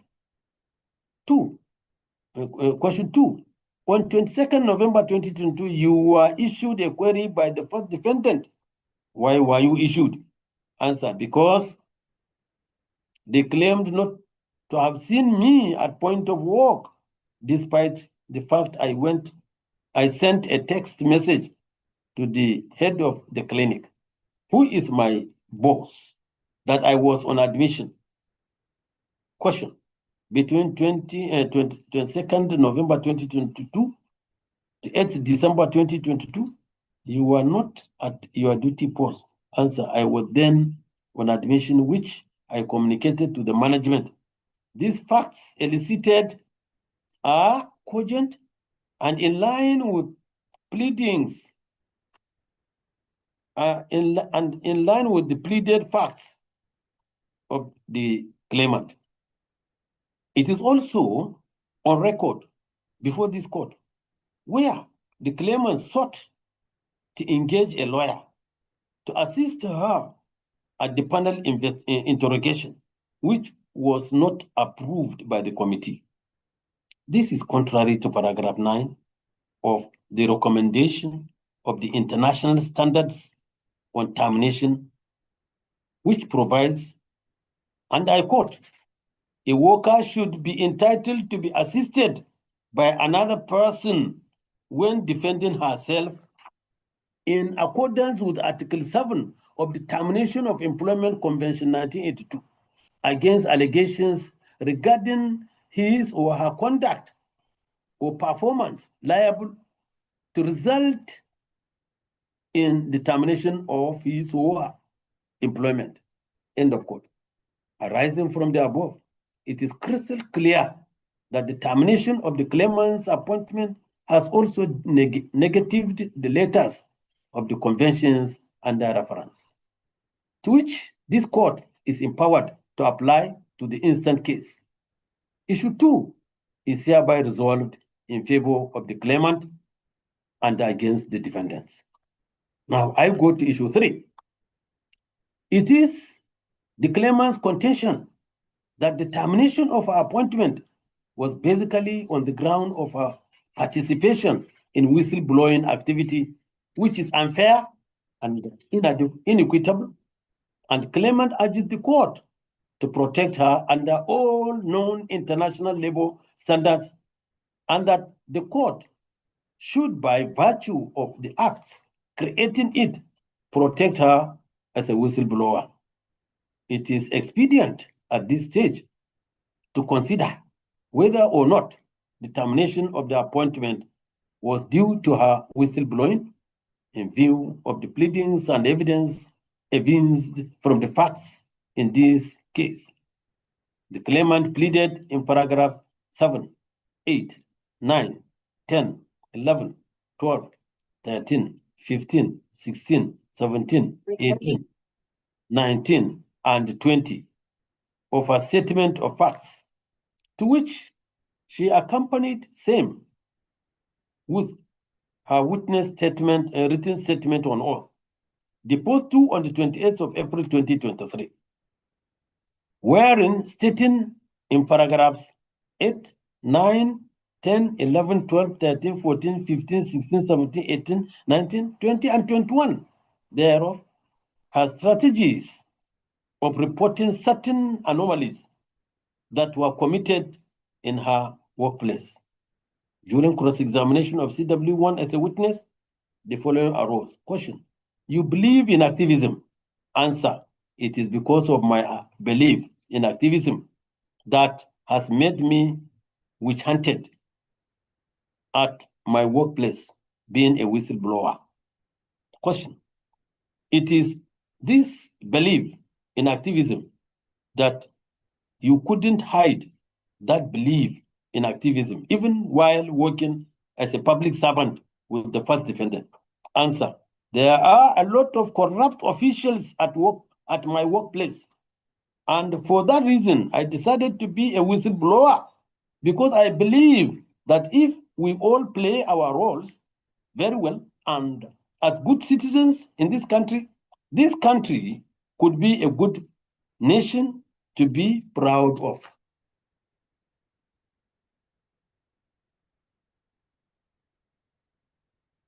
However, the defendants denied those averments and contended that there is no official record to sustain or substantiate the reports and allegations made by the claimant at those instances. It is not out of place conventionally that whistleblowers can report concerns to regulatory bodies, law enforcement agencies, or independent watchdog organizations. They can report various forms of wrongdoing, including corruption, frauds, harassment, or misconduct in an organization. It is expedient at this point to consider the legal status of a whistleblower. From the context of our status, I am unable to find an express statute or laws in Nigeria that defines whistleblower and the extent of whistleblowers' role. However, a critical examination of the international instrument on the protection of whistleblower reveals that the position and needed for a whistleblower in the system is much deserving and recognized. Hence, the need to protect and shield him in anticipation of any harmful act. Claimant's counsel submitted that the claimant is a whistleblower and as such is entitled to protection against the acts of victimization, harassment, and intimidation by the defendants. And her not being up to 2 years in service will not be an excuse, as her appointment is in a statutory institution and not in a private entity. It is contended that cutting off her 2 years of service by a month is associated with her activity as a whistleblower in matters ranging from reporting of theft, stealing of public equipment, and rape allegations on a student by a senior staff, which was not attended to by the defendants. These facts are also in the pleadings and captured in evidence before this court by the claimant. I have noted that during her cross-examination, the claimant stated that she is truly a whistleblower, as a result of which she was witch-hunted by the defendants. It is in evidence that the claimant is expected to clock 2 years before she could become before she becomes a confirmed staff of the defendant. However, she had earned 23 months in service of the defendant, but terminated on ground that her service is no longer required. I am of the view that where an employment relationship such as the instant one that has statutory basis, it is one that is governed by the statute itself or by regulations made thereunder. That statute made thereunder that statute. Therefore, being on probation does not undermine the claimant's statutory employment rights, that any decision regarding her employment must follow the applicable statute and other governing instruments of the college and civil service rules of the state in question, rather than such a vague termination on the ground that her services no longer required. Looking the trajectory of termination in the public or civil service sector, a civil servant was initially seen to be employed at the whims and caprices of the state, which could discharge him or her or terminate the contract of employment at any time, even without a hearing, as was the case in Graham against Attorney General of Rivers State, citation provided. However, the conditions and terms of service for public servants are as provided for by the civil service rules for civil servants. In Shitabe against Federal Public Service Commission, citation provided, where the learned jurist in I think that one in Shitabe against Federal Public Service Commission, citation provided by Edigbe JSC, where the learned jurist in a lead judgment overturned the lower court's decision that mandamus order cannot be granted against the commission because of the long-standing rule of common law that a master cannot be made to reinstate a servant who was wrongfully fired. It was the view of the learned jurist that having examined the employment relationship between the civil service officials, the commission stated that the civil service rules have constitutional validity and gives a legal status that elevates the relationship from that of employment at will. I agree with the submissions of the Claimant's Counsel that those facts revealed by the claimant regarding her whistleblowing were never controverted, but rather further strengthened by the pleadings and cross-examination of the claimant by the defendant. It is also very clear that the claimant acted a whistleblower against whom her employment, which was few weeks to reach 2 years, was terminated. This court is one, and it is out to do what is fair and equitable in the circumstances of this case, and accordingly protects the claimant against the unfair labor practice in line with the earlier pattern taken in Adenuga against Lagos State Civil Service Commission. It's an unreported ruling in suit number NIC/LA/14/2011, delivered on the 17th of May 2012. Thus, issue 3 is resolved in favor of the claimant and against the defendants. Now, going through the relief sought by the claimant, it is obvious that the claimant seeks for a declaration of this honorable court that the termination of her appointment as a staff nurse with the first defendant is illegal, wrongful, unlawful, unjust, and unfair. In a declaratory relief, the law as enunciated by Tokari against Mutawale is, I quote, when a plaintiff seeks for declaratory relief, he must rely on the strength of his own case and not on the weaknesses of the case of the defense, except if the defendant's case supports that of the claimant through evidence, plaintiff must establish that he is entitled to the declaration sought in the court. The evidence laid by the claimant that she is entitled to this relief is cogent and material.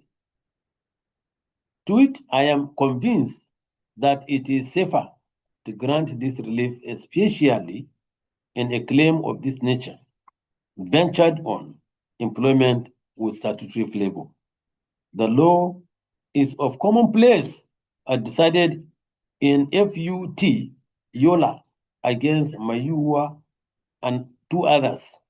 Citation provided that where an employment is one that enjoys statutory flavor, the terms and the procedure for termination must be strictly followed, failing which the termination would be declared unlawful.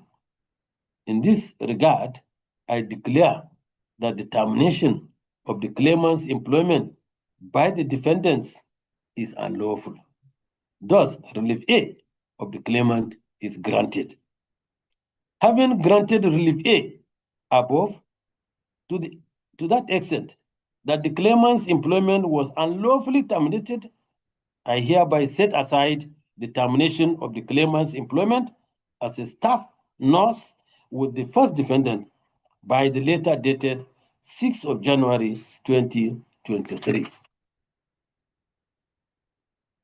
The law is where the employment is one in the public service, as in Olanian against Unilag, Supra, the court at page 599, the court can only declare the termination unlawful rather than wrongful.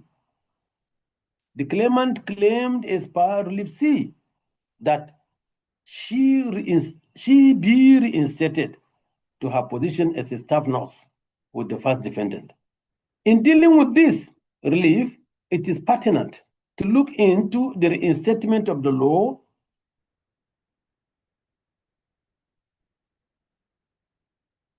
It is pertinent to look into the reinstatement of the law by the pronouncement of Oputa JAC in Olanian against Unilag Supra, where the learned jurist stated that the appellants serve not at the pleasure of anyone else,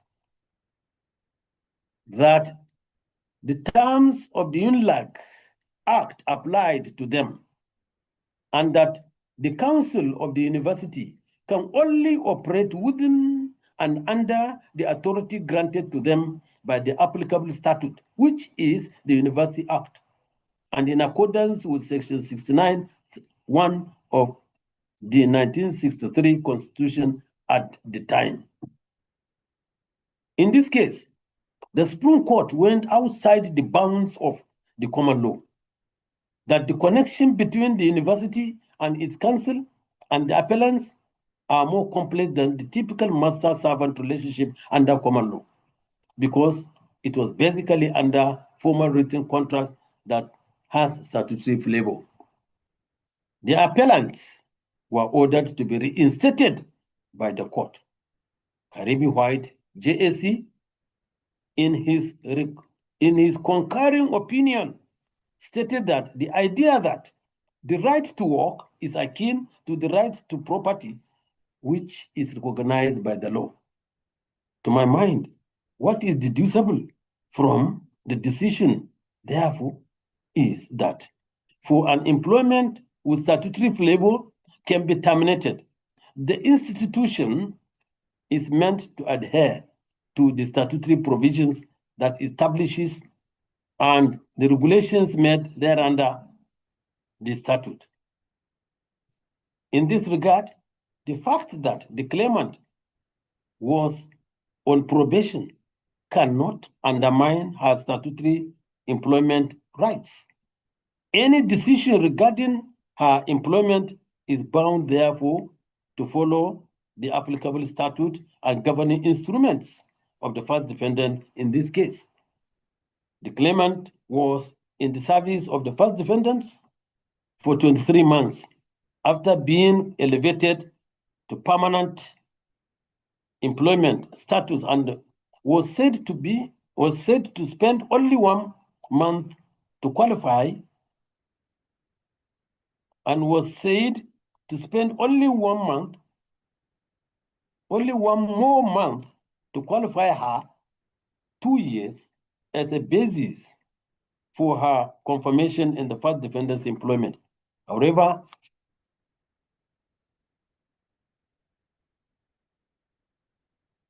her appointment at this point was terminated for reasons stated to be, and I quote, her services no longer required, end of quote, as in Exhibit C, W7. It is difficult to comprehend as what were the defendants doing in all the previous 23 months ago of the service of the claimant without realizing that her service could no longer be required until at the close point of her to reach out to the 2 years, which is equivalent to 24 months that she was terminated while in a statutory statutory employment. This is unfair and unjust and could not have the backing and mercy of this honorable court. Employment with statutory flavor, such as the instant one, is governed by specific statutes or laws or regulations that adequately provide additional protections and benefits to employees beyond the standard employment contract. Employers must ensure compliance with the relevant statutes, laws, or regulations of any standard, which can involve additional administrative burdens and costs. Reinstatement is limited to statutory employments, traditionally in public sector, and same could as well be ordered in private employment if the termination is unjustified, particularly where the employee has a clean track record. Under the International Labour Organization Convention number 158 of 1982, and in particular Article 10, supports reinstatement or compensation where the termination is unjustified. By Article 9, sub 2A, the burden of proving the existence of a valid reason for the termination as defined in Article 4 of this convention shall squarely rest on the employer. Our courts have gone far in drawing legal consequences in protecting employees, having reference to the Central Bank of Nigeria against Igwelo, Supra, where in this case it was held where an employee's service is protected by a statute and his employment is wrongfully terminated, he would be entitled to reinstatement in his office. And in addition, damages representing his salaries during the period of his purported dismissal. Cases referred to are Shita Bay against the Federal Public Service Commission, Supra, Olanian against the University of Lagos, Supra, and Udo against Cross River State Newspaper Corporation. The consequences where the law says that the employee shall be reinstated, the question of imposing on the responding an unwilling employee shall not arise. In view of the aforesaid, Relief C, which seeks for reinstatement, for reinstating the claimant to her position as a staff nurse with the first defendant, is hereby granted. With regards to Relief D of the claimant, it is the humble view of this honorable court that on the basis of the grant of Relief C, herein above, this Relief D is in the same vein granted as prayed. That is to say, for emphasis, that this court mandates and compels the defendants to pay forthwith to the claimant all her outstanding salaries, allowances, and entitlements due to her from the date of her suspension and subsequent termination up till the date of her reinstatement. For the purpose of relief E, which is to the effect that this court mandates and compels the defendants to pay to the claimant the sum of 10 million naira only as damages for her unfair termination, the emotional trauma and psychological stress experienced by the claimant as a result of her unfair termination. This case is one that has filtered, this case is one that was filed by the claimant, which is heavily contested by the defendants. In a full trial, the claimant seeks damages from the onset. In law, general damages are meant to compensate the right that has been breached. It includes all non-financial loss, past and future. The estimation of the quantum of damages is the prerogative of the court based on the available evidence. In assessing the general damages, the court only needs to disappear all the inconveniences the claimant had suffered from the nature of the evidence. See Savannah Bank of Nigeria PLC against CBN, citation provided, and also Alhaji Ishaku Yakubu against Impressed Bacolori PLC and 5 others, citation provided. On another land, this court is by virtue of Section 19D of the National Industrial Code Act 2006 empowered to award damages.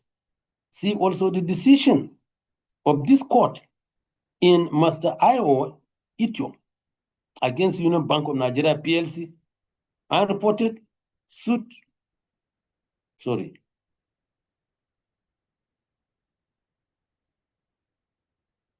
I take that one again. See also the decision of this honorable court in Mr. Io Itiom against Union Bank of Nigeria PLC, suit number NICN/EN/29/2014, and reported in 2016, 67, Nigeria Labor Law Report, Part 241, page 525 at 539, paragraphs B to C.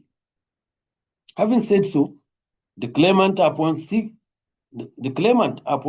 for 10 million naira, though needs not prove as in special damages, I hereby use my discretion and award 5 million naira only damages I sought in relief E for the claimant, while relief F, which is for an order of perpetual injunction restraining the defendants, its agents, servants, and officials from unlawfully imposing sanctions or doing anything whatsoever to prosecute, harass, or intimidate the claimant.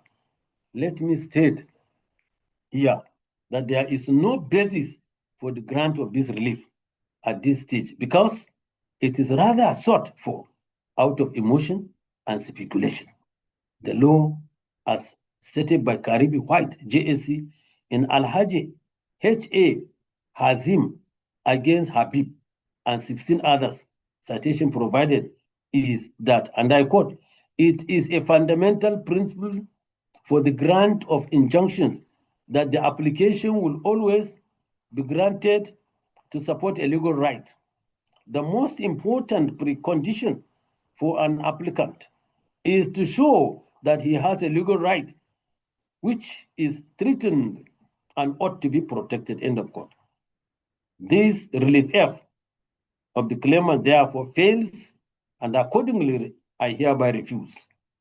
For the avoidance of doubt, all the 3 issues raised by this court in determining this case are resolved in favor of the claimant and against the defendants. And to this extent,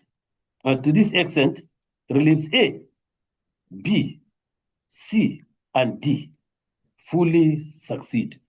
Relief C is to the extent of 5 million naira damages granted while relief F is refused. I make no order as to court. As to cost, judgment is accordingly entered. We sincerely want to thank the Honorable Court for the well-reserved judgment which meets justice. We are most grateful, my Lord. We continue to wish, my Lord, more of God's blessing. Thank you so much, my Lord. Very well. Copies. We are grateful, my Lord, for the certified, judgment. yes. Certified 2 copies of this judgment will be obtained from the registry of this honorable court by the close of this weekend. I mean, by the close of this week. That by Friday, you'll be able to access your certified 2 copy of the judgment. We are most grateful to the Honorable Court.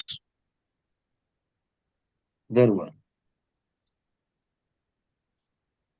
Suit number NICN/LA/344/2023 between Joy Shineye Okolo against Guard Gas Limited.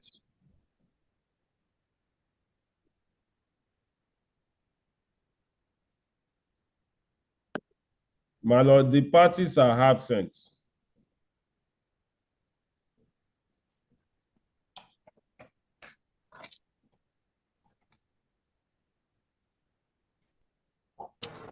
Any appearance with the parties?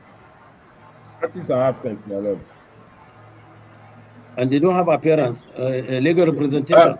They are online, my Lord. My Lord, we prefer humility. Chibuzo Ofoha.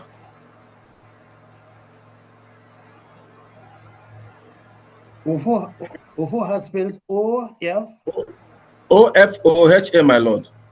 F-O-F-O-H-A. O-H-A, yes, my Lord. Yes. My Lord, I'm holding the brief of Mrs. Obosa Abata.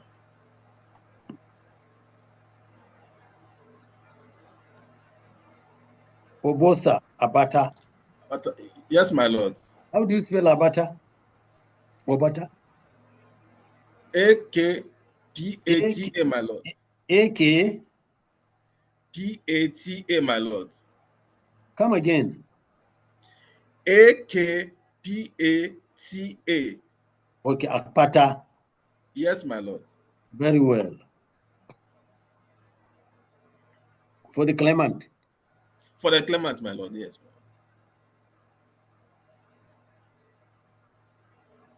Any appearance for if it pleases your lordship, Opeyemi Yusuf. Opeyemi. As the court pleases, Opeyemi. O-P, no K. Opeyemi.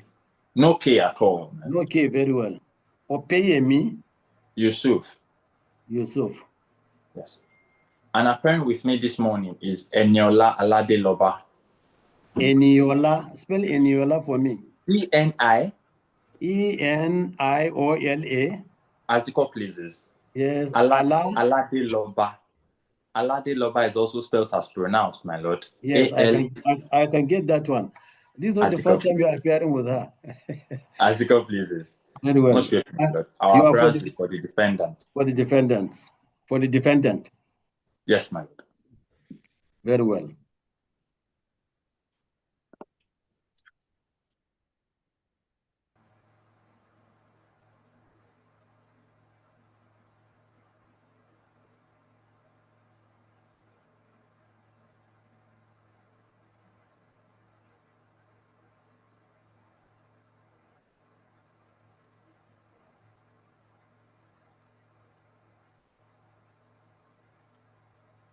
My Lord, the claimant is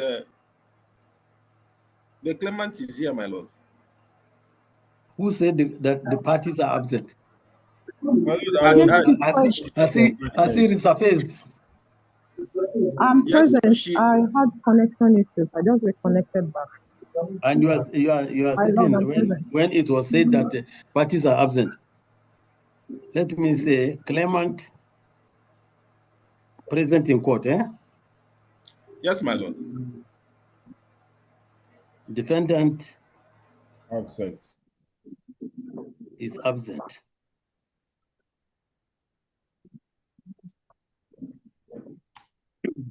This case is for judgment, as you are all aware, and the judgment of this court is ready, which I'm going to deliver right now.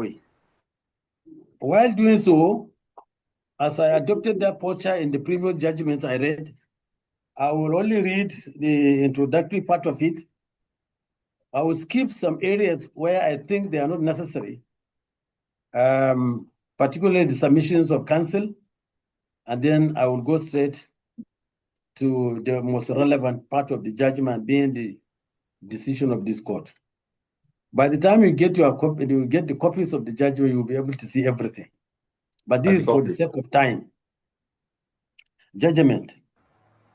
This case, this action is one that was commenced by a general form of complaint dated and filed on the 13th December 2023, wherein the claimant seeks from this court against the defendant the following reliefs. 1. An order directing the defendant to pay the claimant the sum of 738,452 naira, being her outstanding salaries for the months of April, May, June, August, September, and October 2022. 2. An order directing the defendant to pay the claimant the sum of 60,000 naira, being the claimant's leave allowance for the year 2021. 3. An order directing the defendant to remit the sum of 89,600 naira, being her accrued pension from July to October 2022 to her pension managers, Stanbic IBTC pension managers. 4. General damages in the sum of 5 million naira for constructive dismissal. Cost 5, cost of this action in the sum of 1 million naira. In response, the defendant filed its memorandum of conditional appearance dated the 2nd day of June 2022, along with its statement of defense, which contains counterclaim. Case of the claimant.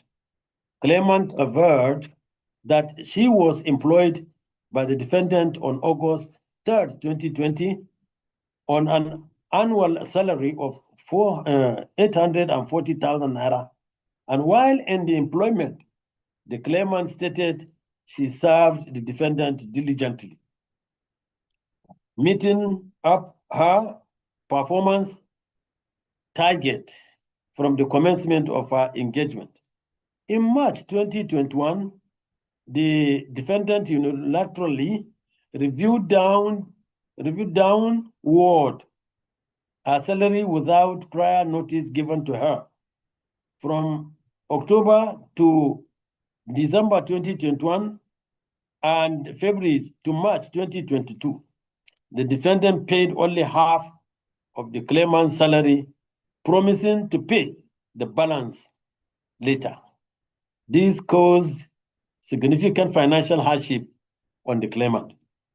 Claimant stated that after her appeal to the defendant in April 2022, she was paid some outstanding salaries from October to December 2021 and February to March 2022, but failed to pay for April to June 2022. The practice of paying half salaries continued for August and September 2022. Claimant contended that on October 3rd, 2022, the defendant again reduced the claimant's salary. Dissatisfied with this arrangement and the accumulated owed arrears, the claimant tendered a resignation by email dated October 19, 2022, which the defendant accepted by its email of the same day. Claimant maintained that the defendant did not pay the claimant's October 2022 salaries and failed to remit her pension contributions for July to October 2022 to Stanbic IBTC.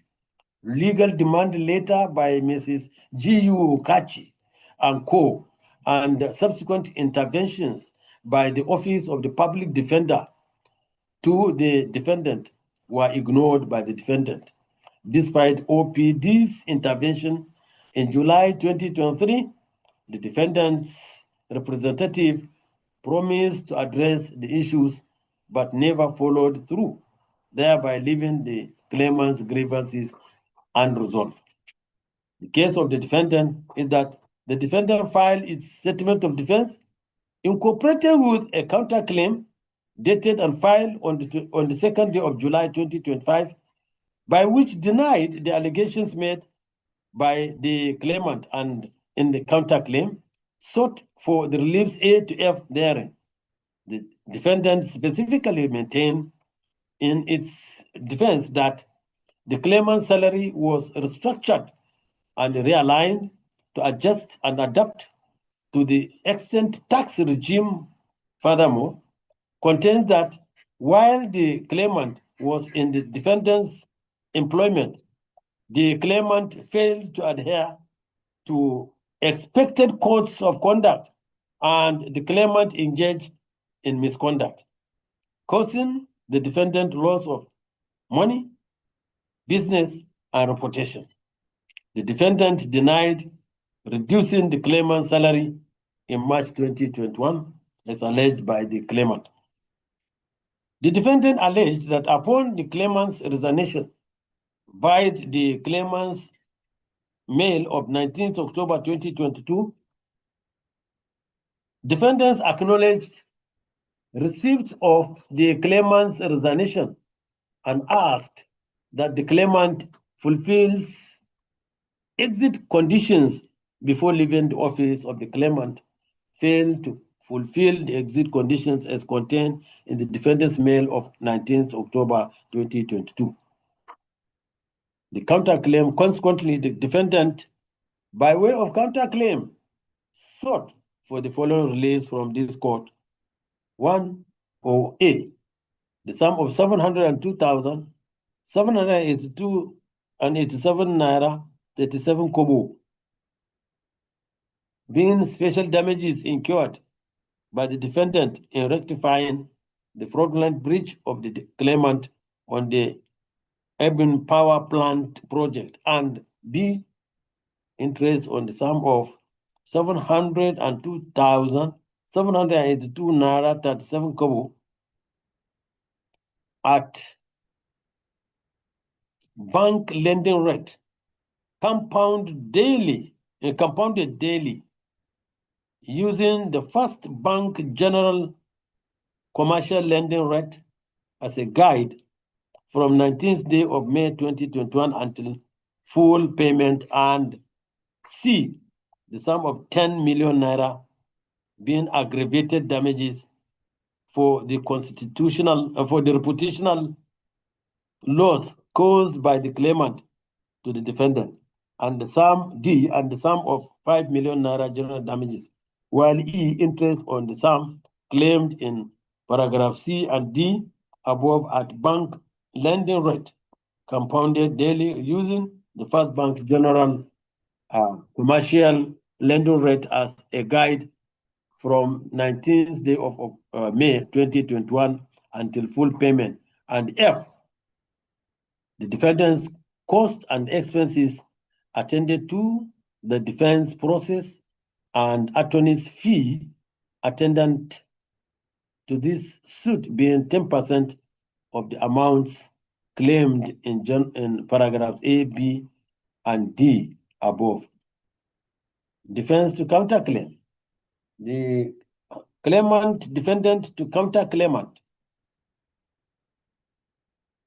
filed her defense to counterclaim on 25th July 2024 and contends that the defendant counterclaimant was approached by Egbin Power Plant to supply the materials listed in paragraph 25 of the defendant's counterclaim, and the claimant was assigned the project in her capacity as business development coordinator / procurement engineer of the defendant counterclaimant.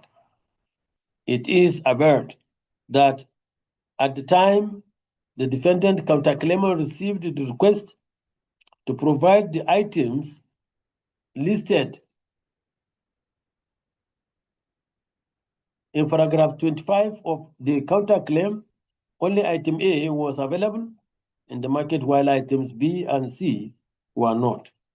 It is contended that the claimant informed the defendant counterclaimant about the non-availability of items B and C, and due to the limited time the defendant counterclaimant had to supply the items, the defendant counterclaimant decided to get ordinary steel plates and pipes and engaged a contractor to galvanize the items. It is stated that upon the delivery of the items to the claimant and to the client rejected items B and C on the ground that it was poorly galvanized. This made the defendant counterclaimant to engage another contractor to galvanize the items, which was sold and a new one purchased by the defendant counterclaimant. It was averred that after the project was concluded, the defendant counterclaimant set up an internal audit committee to investigate the entire transformation. The committee, at the conclusion of the investigation, exonerated the claimant in the procurement and supply of the items. Claimant stated that, notwithstanding the report of the internal audit committee, the defendant ignored the report and deducted the entire sum the defendant lost from the project from her salary from May 2023 to 2021 to September 2021. Trial. Upon filing and exchange of pleadings, trial commenced on 21st October 2024, during which the claimant testified as CW1. She adopted her written statement on oath, deposed to on the 13th day of December 2023, and in the course tendered the following documents in evidence, viz. 1. Letter of employment dated 15th July 2020, Exhibit C, W1, defendant's letter of realignment of current remuneration to the claimant dated 19th March 2021, Exhibit C, W2, claimant's email titled outstanding salary dated 8th April 2022, Exhibit C, W3, defendant's letter of salary restructuring, alignment, and enhancement dated 3rd October 2022, Exhibit C, W4. Claimant's letter of resignation dated 19th October 2022, Exhibit C, W5. Claimant's acknowledgement of receipts of the claimant's resignation letter dated 19th October 2022, Exhibit C, W6. Combination of the claimant payslips for the months of April, May, June, August, September, and October 2022, Exhibit C, W7. Claims account statements for the months of April, June, May, April, May, June, August, September, and October 2022, Exhibit C, W8. Claimant's council's letter dated 15th November 2022, Exhibit C, W9. Defendant's letter dated 18th November 2022, Exhibit C, W10. Letter from the Office of the Public Defender to the defendant dated 12th July 2023, Exhibit C, W11. Letter from the Office of the Public Defender to the defendant dated 12th July 2023, Exhibit C, W12. Defendant's Internal Audit Committee report dated 21st May 2024, Exhibit C, W13. Claimant's payslips from May to September 2021, Exhibit C, W14. CW1 as a witness was thereafter cross-examined by learned counsel to the defendant, the case of the claimant was then closed. Defendant opened its case and called in defense its sole witness, Mr. Olatumbosun Balogun, the defendant's administration and operation officer, who adopted his written statement on oath, deposed to on the 2nd day of July 2024, and tendered the following documents in evidence, which were admitted and marked as Exhibit 1, defendant's letter to the claimant dated 19th March 2021, Exhibit D1, defendant's letter to the claimants of 3rd October 2022, Exhibit D2, defendant's letter of 18th November 2022, Exhibit D3, DW1 as a defense witness was then cross-examined by counsel to the claimant on conclusion of his testimony, and there was a re-examination. Hence, there was no re-examination.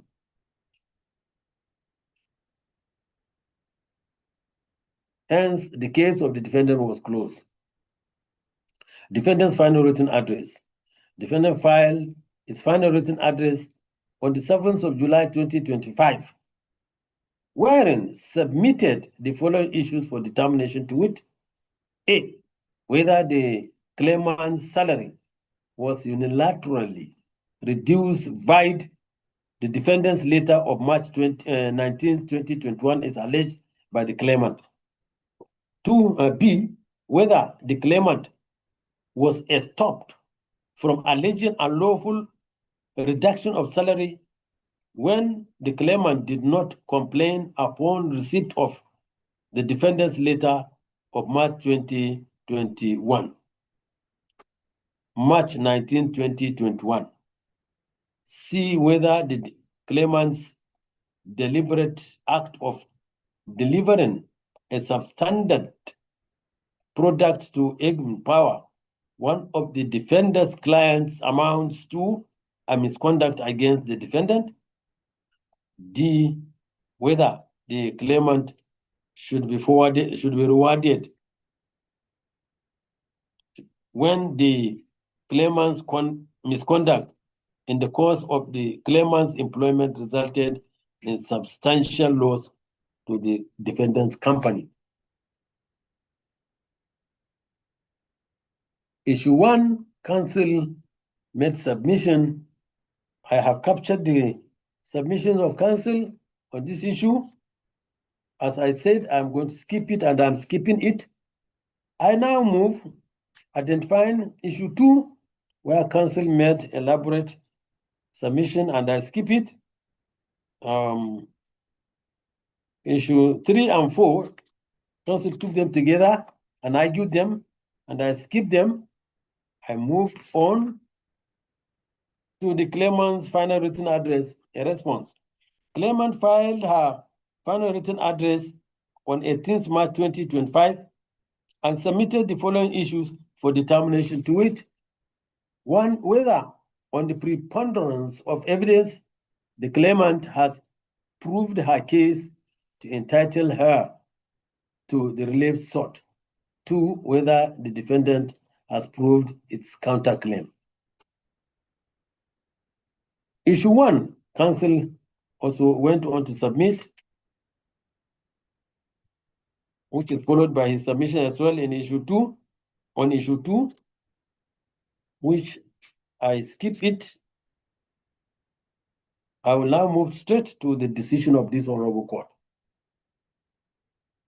I have carefully read through the processes filed and also listened to the testimonies of witnesses as well as the arguments presented on the formulated issues by counsel on both sides. The issue that will be all-encompassing in determining this case, in my humble view, is simple, which cannot be far from the following. 1, whether the claimant has proved her case in her entitlement. Whether the claimant has proved her entitlement to the relief sought for unpaid salaries, leave allowances, pension, remittance, and damages. 2, whether the defendant has substantiated its counterclaim for special damages, reputational harm, and general damages. The grounds of the case before this court is that the claimant is seeking redress from alleged unlawful salary deductions, unpaid entitlements, and constructive dismissal. The defendant filed a counterclaim alleging misconduct and financial losses attributable to the claimant. Relief 1 is an order directing the defendant to pay to the claimant the sum of 738,452 naira, being her outstanding salaries for the months of April, May, June, August, September, and October 2022. The claimant's case rests on Exhibit CW1, CW2, realignment of current remuneration dated 19th March 2021, pay slips, persistent underpayment of 50% salary from April to October 2022 as per Exhibit CW7 and CW8. Withholding of October 2022 salary post resignation, Exhibit CW5, non-remittance of pension contributions July to October 2022.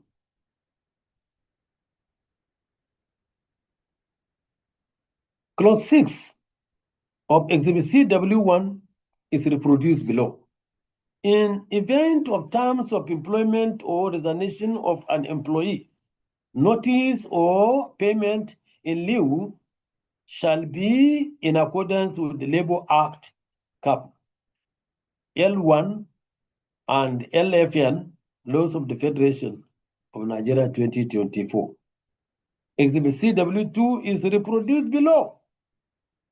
In March 19, 2021, Ms. Joy Chinenye Okolo, number 31 Olatilewa Street, Lawanson, Surulere, Lagos. Dear Ms. Okolo, realignment of your current remuneration.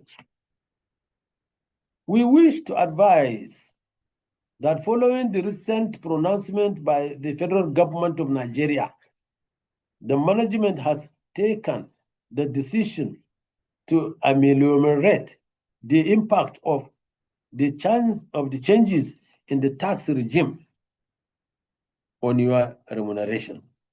Accordingly, the breakdown of your annual remuneration will be as outlined below. Annual basic 600,000, annual housing 600,000, annual transport 300,000, annual lunch 600,000, annual utility 600,000, annual medical 300,000, annual gross pay 600,000, annual gross pay 3 million, performance bonus 50%, 50,000 naira,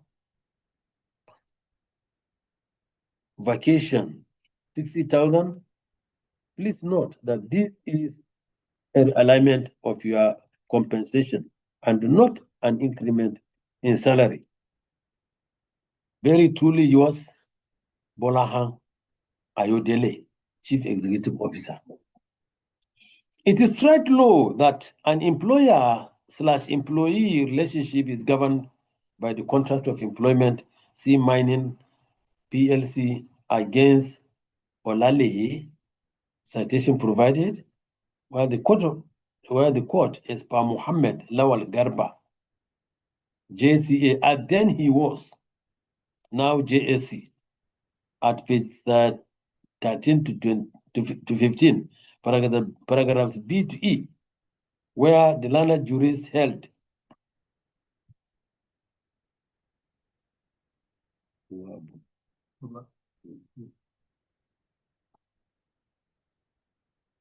and I quote, "There is no doubt that the parties in the appeal agree that the relationship between them was one of contract of service between an employer and employee based on an offer by the employer and an unqualified acceptance by the employee of all the terms and conditions set out in the offer.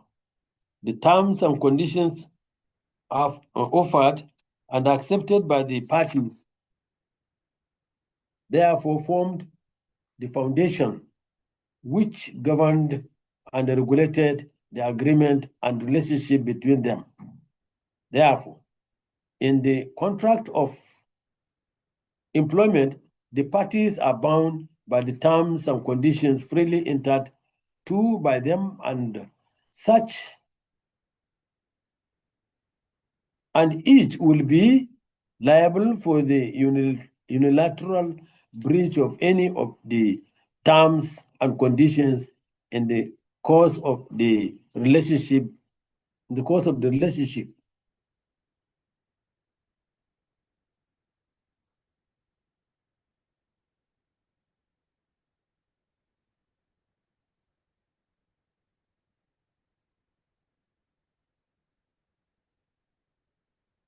Where therefore there is an allegation of breach of any of the terms and conditions of a contract of employment by an employer in terminating the employment of an employee, the specific terms and conditions become the bedrock upon which the case will depend and be determined. Amodu against Omode, citation provided. Baba against NCATC, citation provided. And Panalpina World Transport Nigeria Limited, sorry, Liode against Panalpina World Transport Nigeria Limited, citation provided. Araromi Rubber Estates Limited against Orogun, citation provided. Emenite Limited against Oleka, citation provided. Momo against Central Bank of Nigeria, citation provided. Coca-Cola Nigeria Limited against Akinsanya, citation provided. Citation provided. In his judgment at page 176 to 177 of the record of appeal, the lower court stated that it is a common ground among the parties that the employment of the claimant, which was conveyed to her by Exhibit J, the letter of provisional offer of employment dated the 21st day of September 2007, which offer she accepted implicitly because there was not before the court the letter of acceptance. However, paragraph 3 and 8 of the said letter stated as follows, and I quote, "The appointment may be terminated upon given 1 month's notice in writing by either party or payment of 1 month salary in lieu of notice. Your service with the company will be governed by the company's condition of service enforced from time to time, and your case of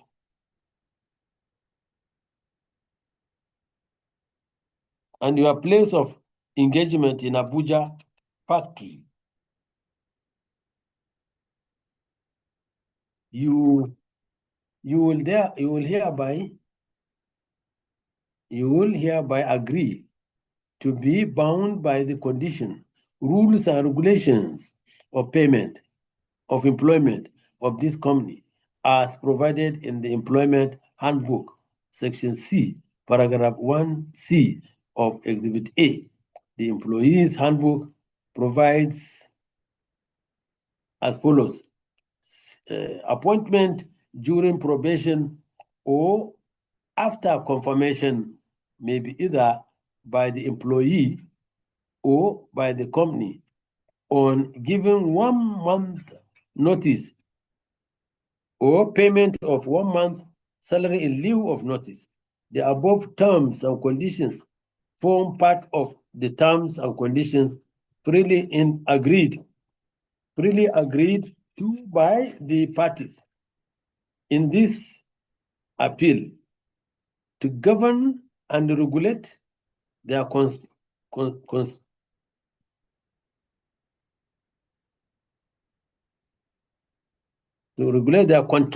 relationship of employer and employee or contract of service, and so both of them are legally bound to abide by and comply with them in the determination of the contract as clearly stipulated. End of stipulated herein. Stipulated therein. End of quote. Therefore, the defendant's unilateral salary adjustments violate these principles of contractual sanctity. Exhibit CW4, which is salary restructuring, alignment, and enhancement, is also reproduced below. October 3rd, 2022, Ms. Joy Okolo, Gagas Limited, number 9A Omo Osagi Street, Ikoyi, Lagos. Dear Ms. Okolo, salary structuring, alignment, and enhancement. Please refer to the various discussions held with the Chief Executive Officer and the Human Resources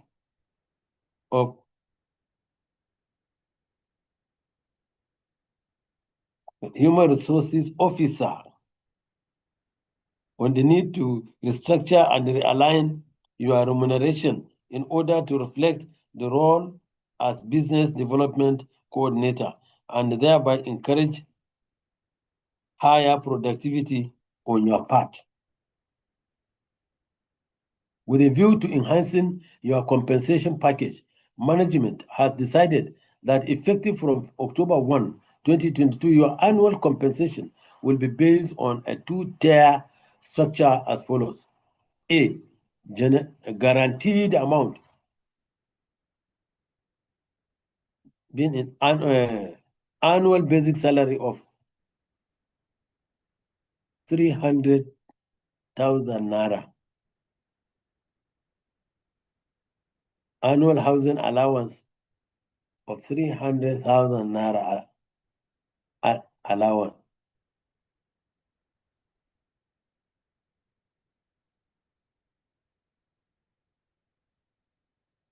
Let me take that one again.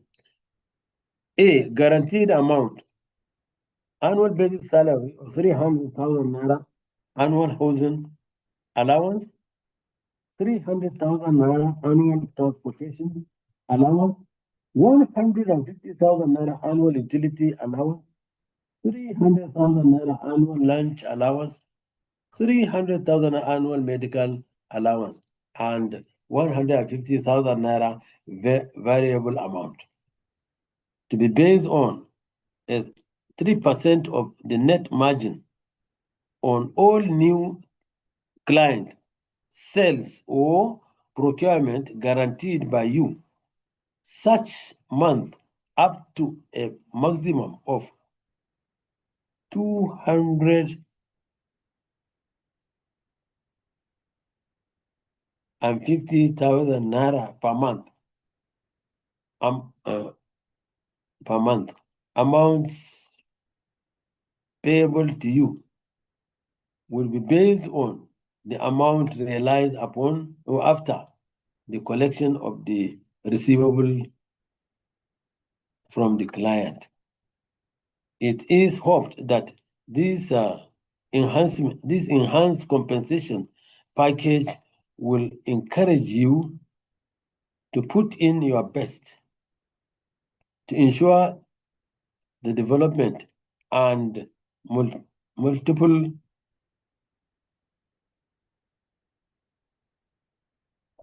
increase in the income generated from Gagas Limited.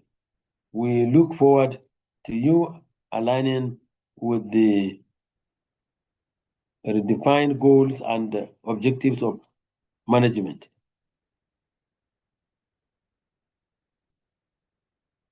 Very truly, yours, Bolahan Ayodele, Chief Executive Officer. By appending my signature below, I hereby signify my acceptance of the above terms, name and signature, and then date. It is tried law that earned wages are sacrosanct and must be paid promptly. The defendant's argument that salary restructuring was due to tax realignment lacks credible evidence. Exhibit CW2's vague language fails to justify unilateral deductions in any manner.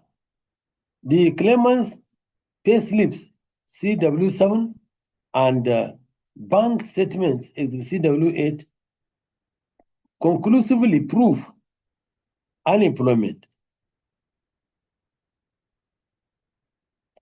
For instance, the claimant in June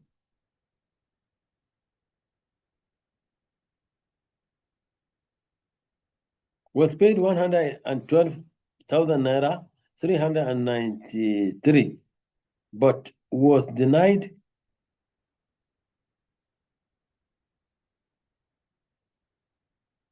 but was entitled to 209,563.27. October 2022, with full salary of 212,364.25 was withheld. Going by Exhibit CW5, which is the claimant's resignation letter, the claimant stated that the company will still owes her half salaries for the month of April, May, June, August, September 2022, and full salary of October 2022. On the termination or resignation of the employment, clause 6 of CW1, notice or payment in lieu shall be in accordance with the Labor Act, laws of the Federation, 2024.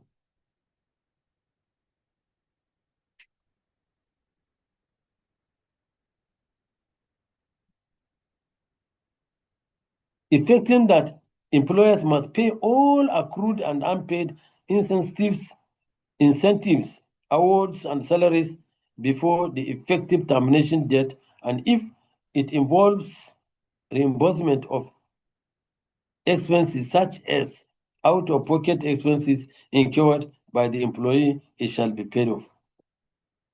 C. Shena Security Company Limited against Afropac Nigeria Limited. Citation provided, particularly as per Mohammed JSC, where he said, where there is no mode of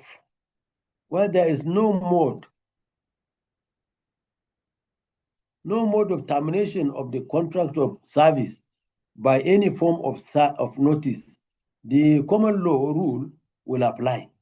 That rule is that the court will imply a presumption that contract of service is no longer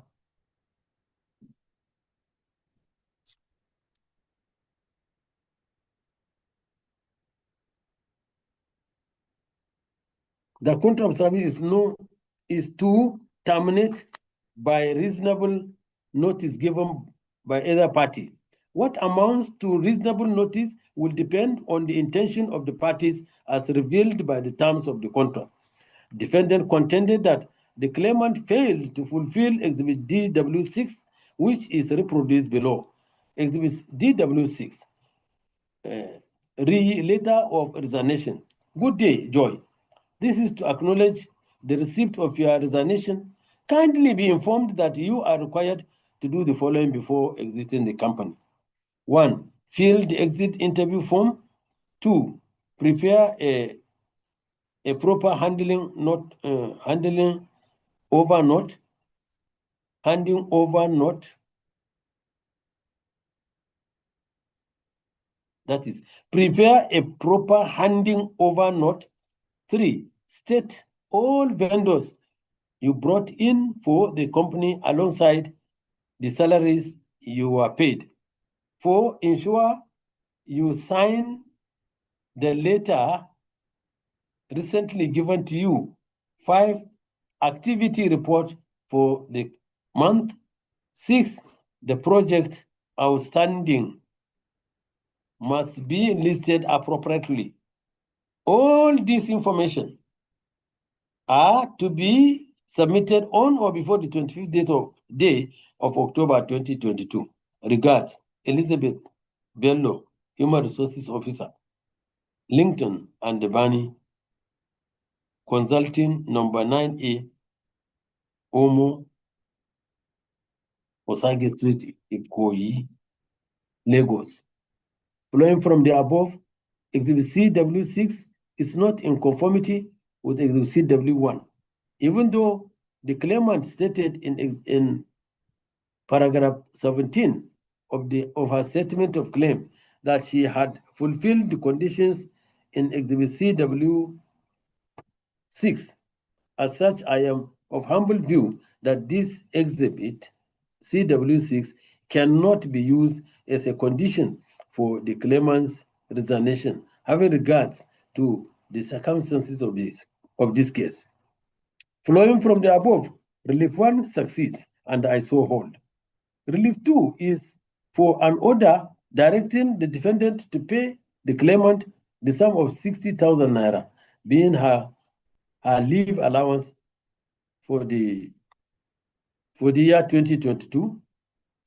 During cross-examination on the 12th day of November 2024, the claimant was asked, thus, question, you have a claim.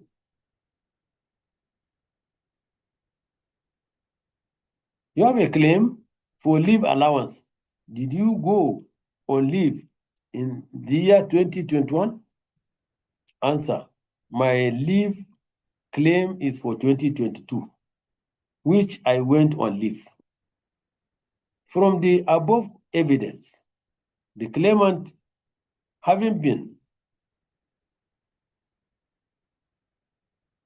shown that she went on leave for 2022, and since there is no contradiction to this fact, is entitled to Relief 2.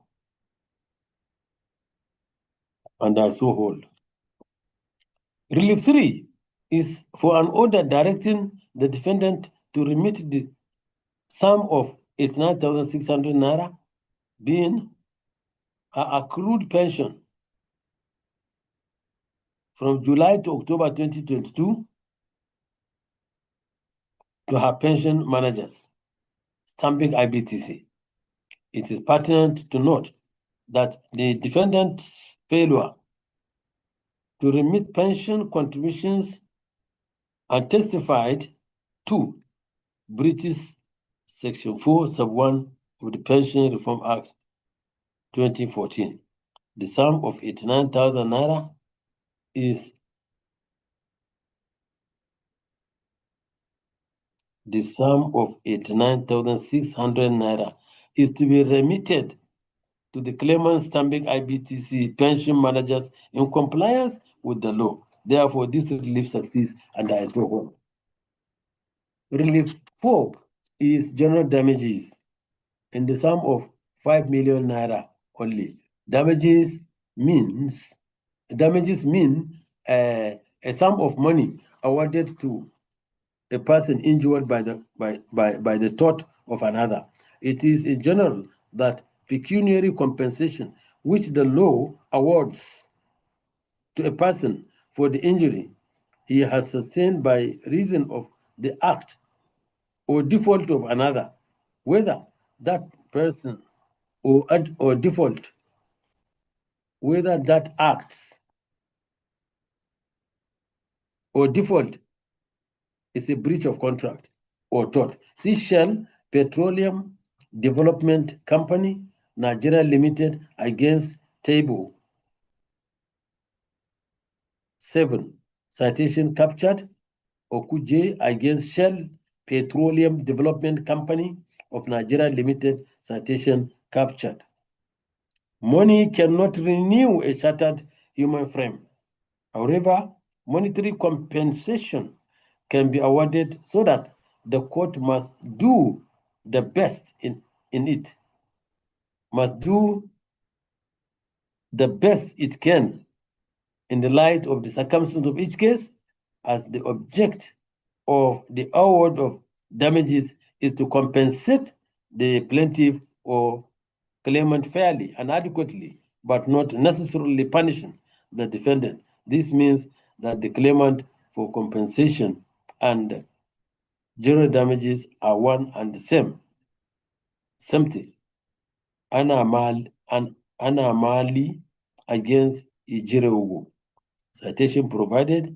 Chuku against Makinde. Citation captured as well. In all the above cited cases, the principles governing award of damages, particularly general damages, are clearly enunciated that damages are compensation in money. They are a sum of money given to a successful person or party for loss or harm of any kind to compensate the right that has been breached. It includes all non-financial loss, post and future. The estimation of the quantum of it is a prerogative of the court. In estimating the quantum of it, which is a prerogative of the court has to look into other parameters. In assessing the general damages, this court is called upon to disappear all the inconveniences the claimant had suffered from the nature of the evidence presented. I place reliance on the case of Savannah Bank against CBN, citation here given. The Apex Court has said it all in the case of F Petroleum against UMA and others, citation provided, where it was held. In award of general damages, the court has a wide, enormous, and far-reaching power comparable to exercise of discretion of the court. The measure of general damages is awarded to assuage such a loss, which flows naturally from the Defendants Act. It needs not be specifically pleaded. It suffices if it is averred. They are presumed to be the direct and probable consequences of that complaint of. It will certainly serve the best interest of justice to award damages. Considering the above, the claimant is entitled to general damages in the sum of 1 million naira, and I so hold. Relief 5 is for cost of this action in the sum of 1 million naira. The law is tried that cost is at the discretion of the court. It is settled law that it is not every injury suffered by an employee during the period of employment that entitles the employee to damages or compensation. It is only the injury suffered out of and in the course of his employment that the employee, that the employer will be liable. The phrase out of and in the course of the employment are, end of quote, are used conjunctively in the sense that the accident or injury must be occurred not only during the employment, but must be occurred out of and in the course of the employment. Thus, I hereby award the cost of 200,000 naira to be paid by the defendant to the claimant.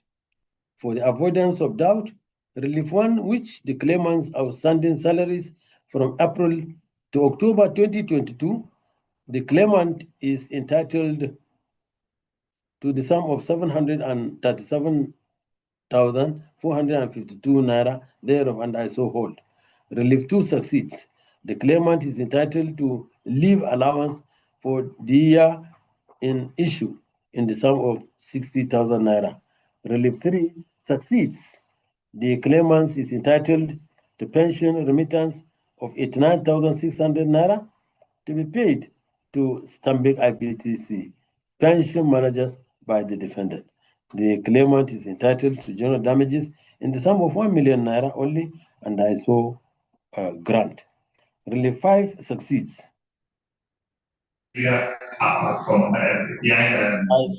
I award 200,000 naira to the claimant as cost.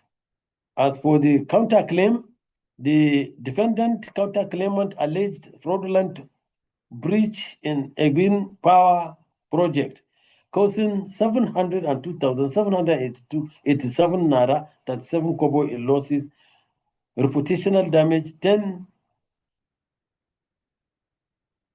million naira, and general damages of 5 million naira. It is tried that the defendant must prove fraud beyond reasonable doubt.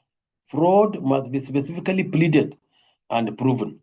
It is not the case in this suit. Hence, the defendant counterclaimant has failed to specifically plead and also no evidence. The defendant counterclaimant failed to prove fraudulent intent or misrepresentation by the claimant. Neither was the defendant able to link the alleged losses directly to the claimant's action. The defendant internal audit report exonerated the claimant. The audit committee's finding contradicts the defendant's claim. Therefore, I find the counterclaim unmeritorious, which is liable for dismissal, and to this extent, it is hereby dismissed in its entirety. Judgment is accordingly entered. As court pleases. We are most grateful, my Lord, for a well-considered judgment. We pray, my Lord, we ask that God will continue to bestow on your Lordship the wisdom to continue to exhibit this type of judgment, my Lord, in order to protect the innocent employee, my Lord. Very well. My Lord, we are most grateful for the industry and the well-considered judgment, and we wish your Lordship the absolute best in the remaining days of the vacation period. Most grateful. Very well. And you too? Yes. Each case is treated based on the facts available and the application of the principles of law thereon. So it is not the position that this court is just out at all material times to protect the employees wherever they are. It all depends on the nature, the circumstance, the facts of the case that brings it in this manner. So thank you very much for taking most of your time. And you two go and enjoy the rest of the vacation. Yes, I'm here. I'm here sitting in my own village with my neighbors, my uncles, and all the siblings here enjoying the vacation. That is what the vacation is about. Thank you. Most grateful. Yeah, I will leave the meeting. Most grateful.